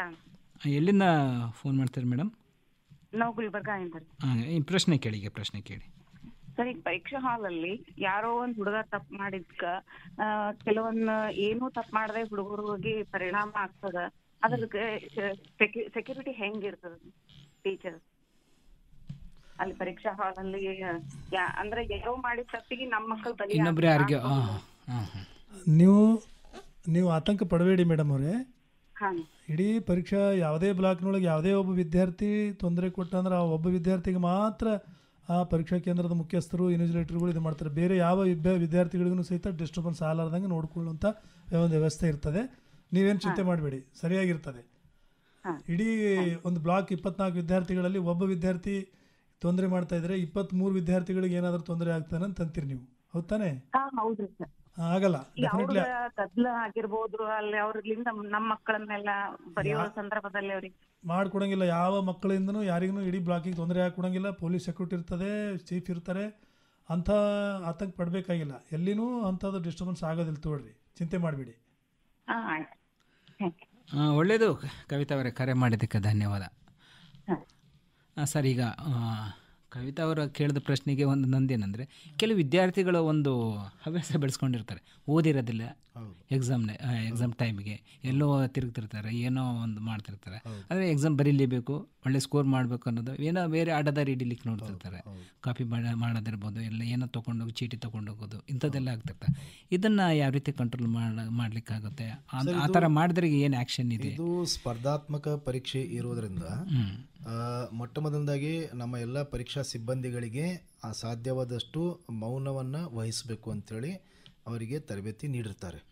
ಆಮೇಲೆ ಇಂಥ ಯಾವುದಾದ್ರೂ ಅವಘಡಗಳು ಸಂಭವಿಸಿದಾಗ ನಮ್ಮ ಮಾನ್ಯ ಉಪನಿರ್ದೇಶಕರು ಹೇಳಿದಂತೆ ಅಂತಹ ವಿದ್ಯಾರ್ಥಿಯನ್ನ ಕೂಡಲೇ ಆ ಪರೀಕ್ಷಾ ಕೇಂದ್ರದಿಂದ ಹೊರಗೆ ತಂದು ಅವರನ್ನು ಪರಿಶೀಲಿಸಿ, ಒಂದು ವೇಳೆ ಅವನು KEA ಒಪ್ಪಿಸಿರುವಂತಹ ನಿಬಂಧನೆಗಳನ್ನ ಅವನು ವೈಲೇಟ್ ಮಾಡಿದ್ದಾನೆ ಅಂತೇಳಿ, ಉಲ್ಲಂಘನೆ ಮಾಡಿದ್ದಾನೆ ಅಂತೇಳಿ ಅನಿಸಿದ್ದಲ್ಲಿ ಅವನನ್ನ ಪರೀಕ್ಷೆಯಿಂದ ಹೊರಗೆ ಹಾಕಬಹುದು.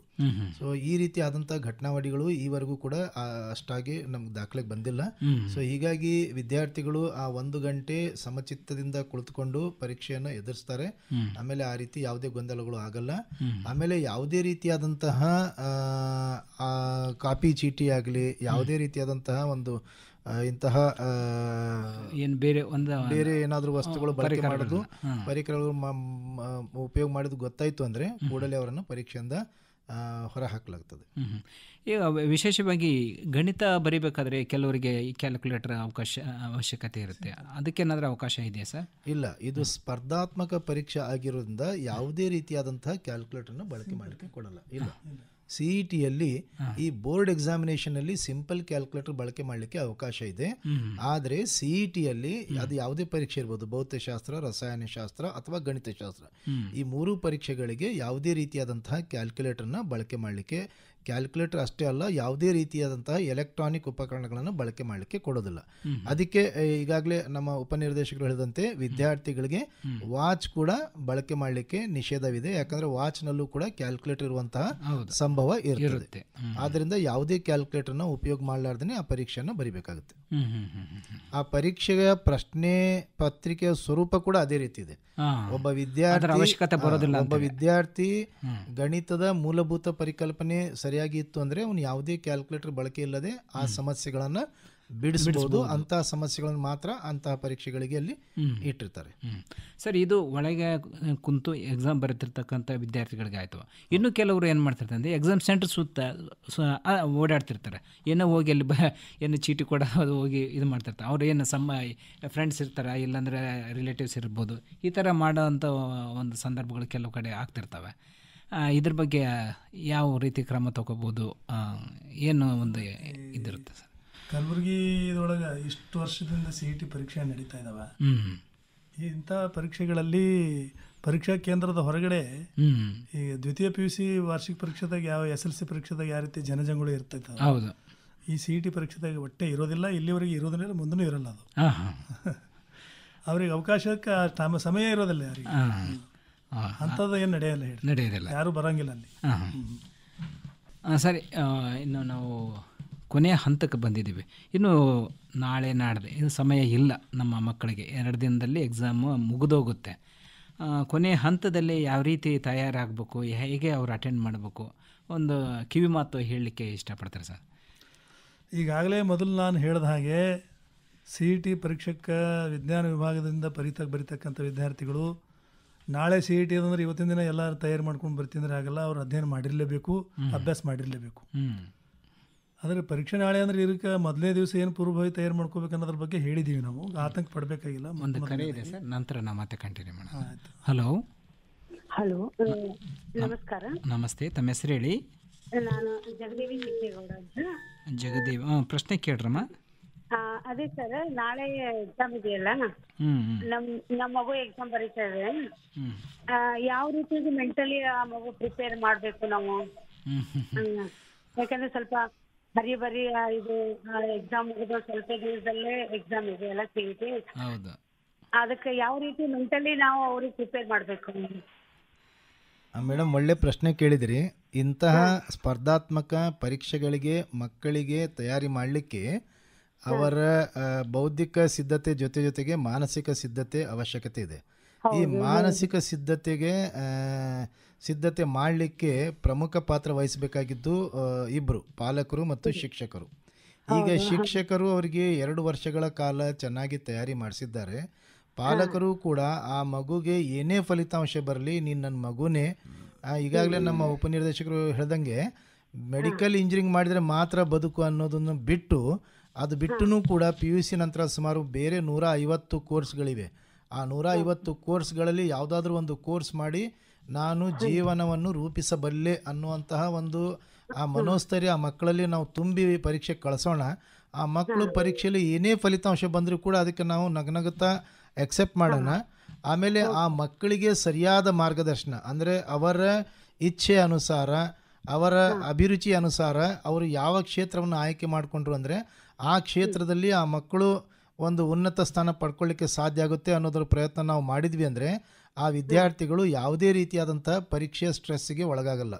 ಬಹಳಷ್ಟು ಸಂದರ್ಭಗಳಲ್ಲಿ ಮಕ್ಕಳು ಪರೀಕ್ಷೆ ಬರೆದು ಪರೀಕ್ಷೆ ಪೇಪರ್ ಸರಿಯಾಗಿ ಆಗಿಲ್ಲ ಅಂತೇಳಿ ಮನೆಗೆ ಬರ್ದೇ ಮನೆ ಬಿಟ್ಟು ಹೋಗಿರುವಂಥ ಪರಿಸ್ಥಿತಿಗಳು ಕೂಡ ಬಂದಿದೆ.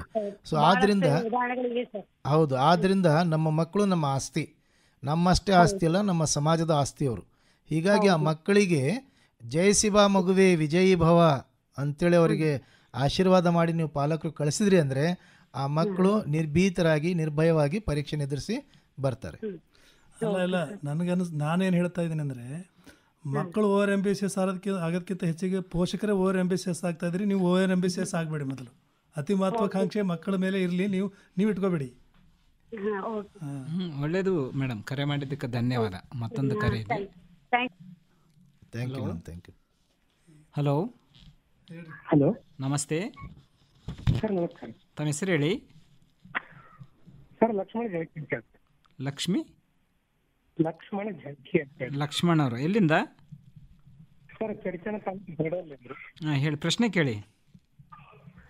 ಸರ್, ನಮ್ಮ ಮಗ CBI ಎಕ್ಸಾಮ್ ಮುಗಿಸ್ಕೊಂಡ್ರಿ. ಹಾಂ, ಅವ PUC ಸೆಕೆಂಡ್ ಇಯರ್ ಮುಗಿದ ನಂತರ ಇಲ್ಲೇ ಪ್ರಿಪೇರ್ ಮಾಡ್ತೀನಿ, ನಮ್ಗೆ ಏನಾದ್ರು ಮಾಹಿತಿ ಹೇಳ್ಬೇಕಂತಾರ.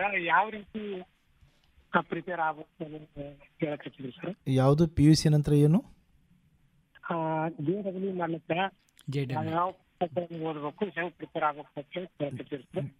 JW ಅದು JW ಕೂಡ ಇಂಜಿನಿಯರಿಂಗ್ ಕೋರ್ಸು ಸಲುವಾಗಿ ಇದೆ.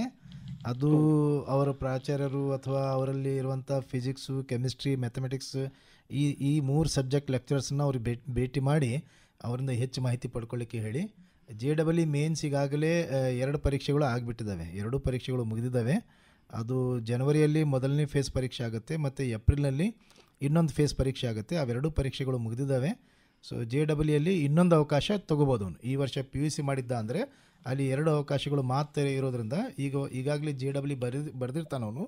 ಆಮೇಲೆ ಮುಂದಿನ ವರ್ಷ ಒಂದು JW ಬರೀಬಹುದು. CETಗೆ ಸಂಬಂಧಪಟ್ಟಂಗೆ ಏನಾದರೂ ತಮ್ಮಲ್ಲಿ ಪ್ರಶ್ನೆಗಳು ಇತ್ತು ಅಂದರೆ ಈ CET ಸಂಬಂಧಪಟ್ಟಂಥ ಕಾರ್ಯಕ್ರಮದಲ್ಲಿ ತಾವು ಕೇಳಬೇಕು. ನಾವು ಮತ್ತು ಉಪನಿರ್ದೇಶಕರು ನಿಮಗೆ ಮಾರ್ಗದರ್ಶನ ನೀಡ್ತಾರೆ. ಸರಿ, ಧನ್ಯವಾದಗಳು. ಒಳ್ಳೆಯದು ಲಕ್ಷ್ಮಣ್ ಅವರ ಕರೆ ಮಾಡಿದ್ದಕ್ಕೆ ಧನ್ಯವಾದ. ಸರ್, ಆಗಲೇ ತಾವು ಹೇಳಿದ್ರಿ, ಇವರು ಜಗದೇವರು ಕೇಳಿದ್ರು, ಅಂದರೆ ಮಕ್ಕಳನ್ನ ಯಾವ ರೀತಿ ತಯಾರು ಮಾಡಬೇಕು ಅಂತ. ಅವರು ಮತ್ತು ಅದೆಲ್ಲ ನಮಗೆ ಮಾತನ್ನು ಬಂತು. ಮಕ್ಕಳು ಮನೆ ಬಿಟ್ಟು ಹೋಗ್ಬಿಡ್ತಾರೆ.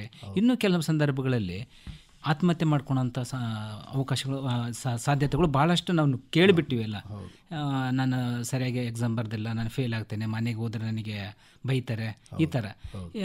ಇಲ್ಲಿ ಪೋಷಕರ ಜವಾಬ್ದಾರಿ ಭಾಳ ಇರುತ್ತೆ ಸರ್. ಅವ್ರನ್ನ ಮೊದಲೇ ಪರೀಕ್ಷೆಗೆ ಹೋಗೋಕ್ಕೆ ಮೊದಲೇ ಏನೆಲ್ಲ ಯಾವ ರೀತಿ ಅವ್ರಿಗೆ ಹೇಳಬೇಕು, ಯಾವ ರೀತಿ ಅವರಿಗೆ ಸಮಾಧಾನ ಮಾಡಿ ಕಳಿಸ್ಬೇಕು ಅನ್ನೋದ್ರ ಬಗ್ಗೆ, ಅದರ ಬಗ್ಗೆ ಏನು ಹೇಳ್ತಾರೆ ಸರ್? ಸರ್, ಇತ್ತೀಚಿನ ದಿನಗಳಲ್ಲಿ ಈ 16 ವರ್ಷ ವಯಸ್ಸಿಂದ 26 ವರ್ಷ ವಯಸ್ಸಿನ ವಿದ್ಯಾರ್ಥಿಗಳು ಅವರಲ್ಲಿ ಆತ್ಮಹತ್ಯೆ ಪ್ರಮಾಣ ಹೆಚ್ಚಾಗ್ತಾ ಇದೆ. ಸುಮಾರು 21% ಹೆಚ್ಚಾಗಿದೆ 2017 ಈ ಕಡೆ. ಅಂದರೆ ಕಳೆದ 7 ವರ್ಷಗಳಲ್ಲಿ ಈ ಸೂಸೈಡ್ ಪ್ರಮಾಣ 21% ಹೆಚ್ಚಾಗಿದೆ. ಹೌದು. ಈಗ ಒಂದು ಆಲ್ಬರ್ಟ್ ಐನ್ಸ್ಟೀನ್ ಹೇಳ್ತಾನೆ, you cannot expect fish to climb the tree ಅಂತ ಹೇಳಿ. ಅಂದ್ರೆ ಒಂದು ಮೀನನ್ನು ನಾವು ಮರ ಹತ್ತಲಿಕ್ಕೆ ಬಯಸಬೇಡ. ಮಂಗ ಮರ ಹತ್ತಬಹುದು, ಮೀನು ಈಜಾಡಬಹುದು. ಆ ವಿದ್ಯಾರ್ಥಿಗಿರುವಂತಹ ಸಾಮರ್ಥ್ಯ, ಆ ವಿದ್ಯಾರ್ಥಿಗಿರುವಂತಹ ಅಭಿರುಚಿಯಕ್ಕೆ ತಕ್ಕಂಗೆ ಆ ವಿದ್ಯಾರ್ಥಿಗಳನ್ನು ನಾವು ರೂಪಿಸಬಹುದು. ಈ ಚಿತ್ರಕಲೆಯನ್ನು ಬದುಕು ಮಾಡಿಕೊಂಡು ಕಲಾಕಾರರು ಇವತ್ತು ಕೋಟ್ಯಾಂತರ ರೂಪಾಯಿಗಳನ್ನು ಗಳಿಸಿರುವಂತಹ ಉದಾಹರಣೆಗಳನ್ನು ನಾವು ನೋಡಿದ್ದೇವೆ. ಕ್ರಿಕೆಟ್ ಇದೆ, ಕ್ರೀಡಾ ಆಸಕ್ತಿ ಇದ್ದಂಥ ವಿದ್ಯಾರ್ಥಿಗಳು ಕ್ರೀಡೆಗಳಲ್ಲಿ ಕೂಡ ತಮ್ಮ ಜೀವನವನ್ನು ರೂಪಿಸ್ಕೊಳ್ತಾ ಇದ್ದಾರೆ. ಬಹಳಷ್ಟು ವಿದ್ಯಾರ್ಥಿಗಳು ತಮ್ಮದೇ ಆದಂತಹ ಸ್ಟಾರ್ಟಪ್ಸ್ಗಳನ್ನು ಸ್ಟಾರ್ಟ್ ಮಾಡ್ತಾ ಇದ್ದಾರೆ, ಬಿಸ್ನೆಸ್ಗಳನ್ನು ಸ್ಟಾರ್ಟ್ ಮಾಡ್ತಾ ಇದ್ದಾರೆ. ಮಾಡಿಕೊಂಡು ಕಡಿಮೆ ವಯಸ್ಸಿನಲ್ಲಿ 24-25 ವರ್ಷದಲ್ಲಿ ಮಿಲಿಯನೇರ್ಸ್ ಆಗ್ತಾ ಇರುವಂತಹ ಕನಸನ್ನು ಕೂಡ ಆದಂತಹ ಘಟನಾವಳಿಗಳನ್ನು ಕೂಡ ನಾವು ನೋಡ್ತಾ ಇದ್ದೀವಿ.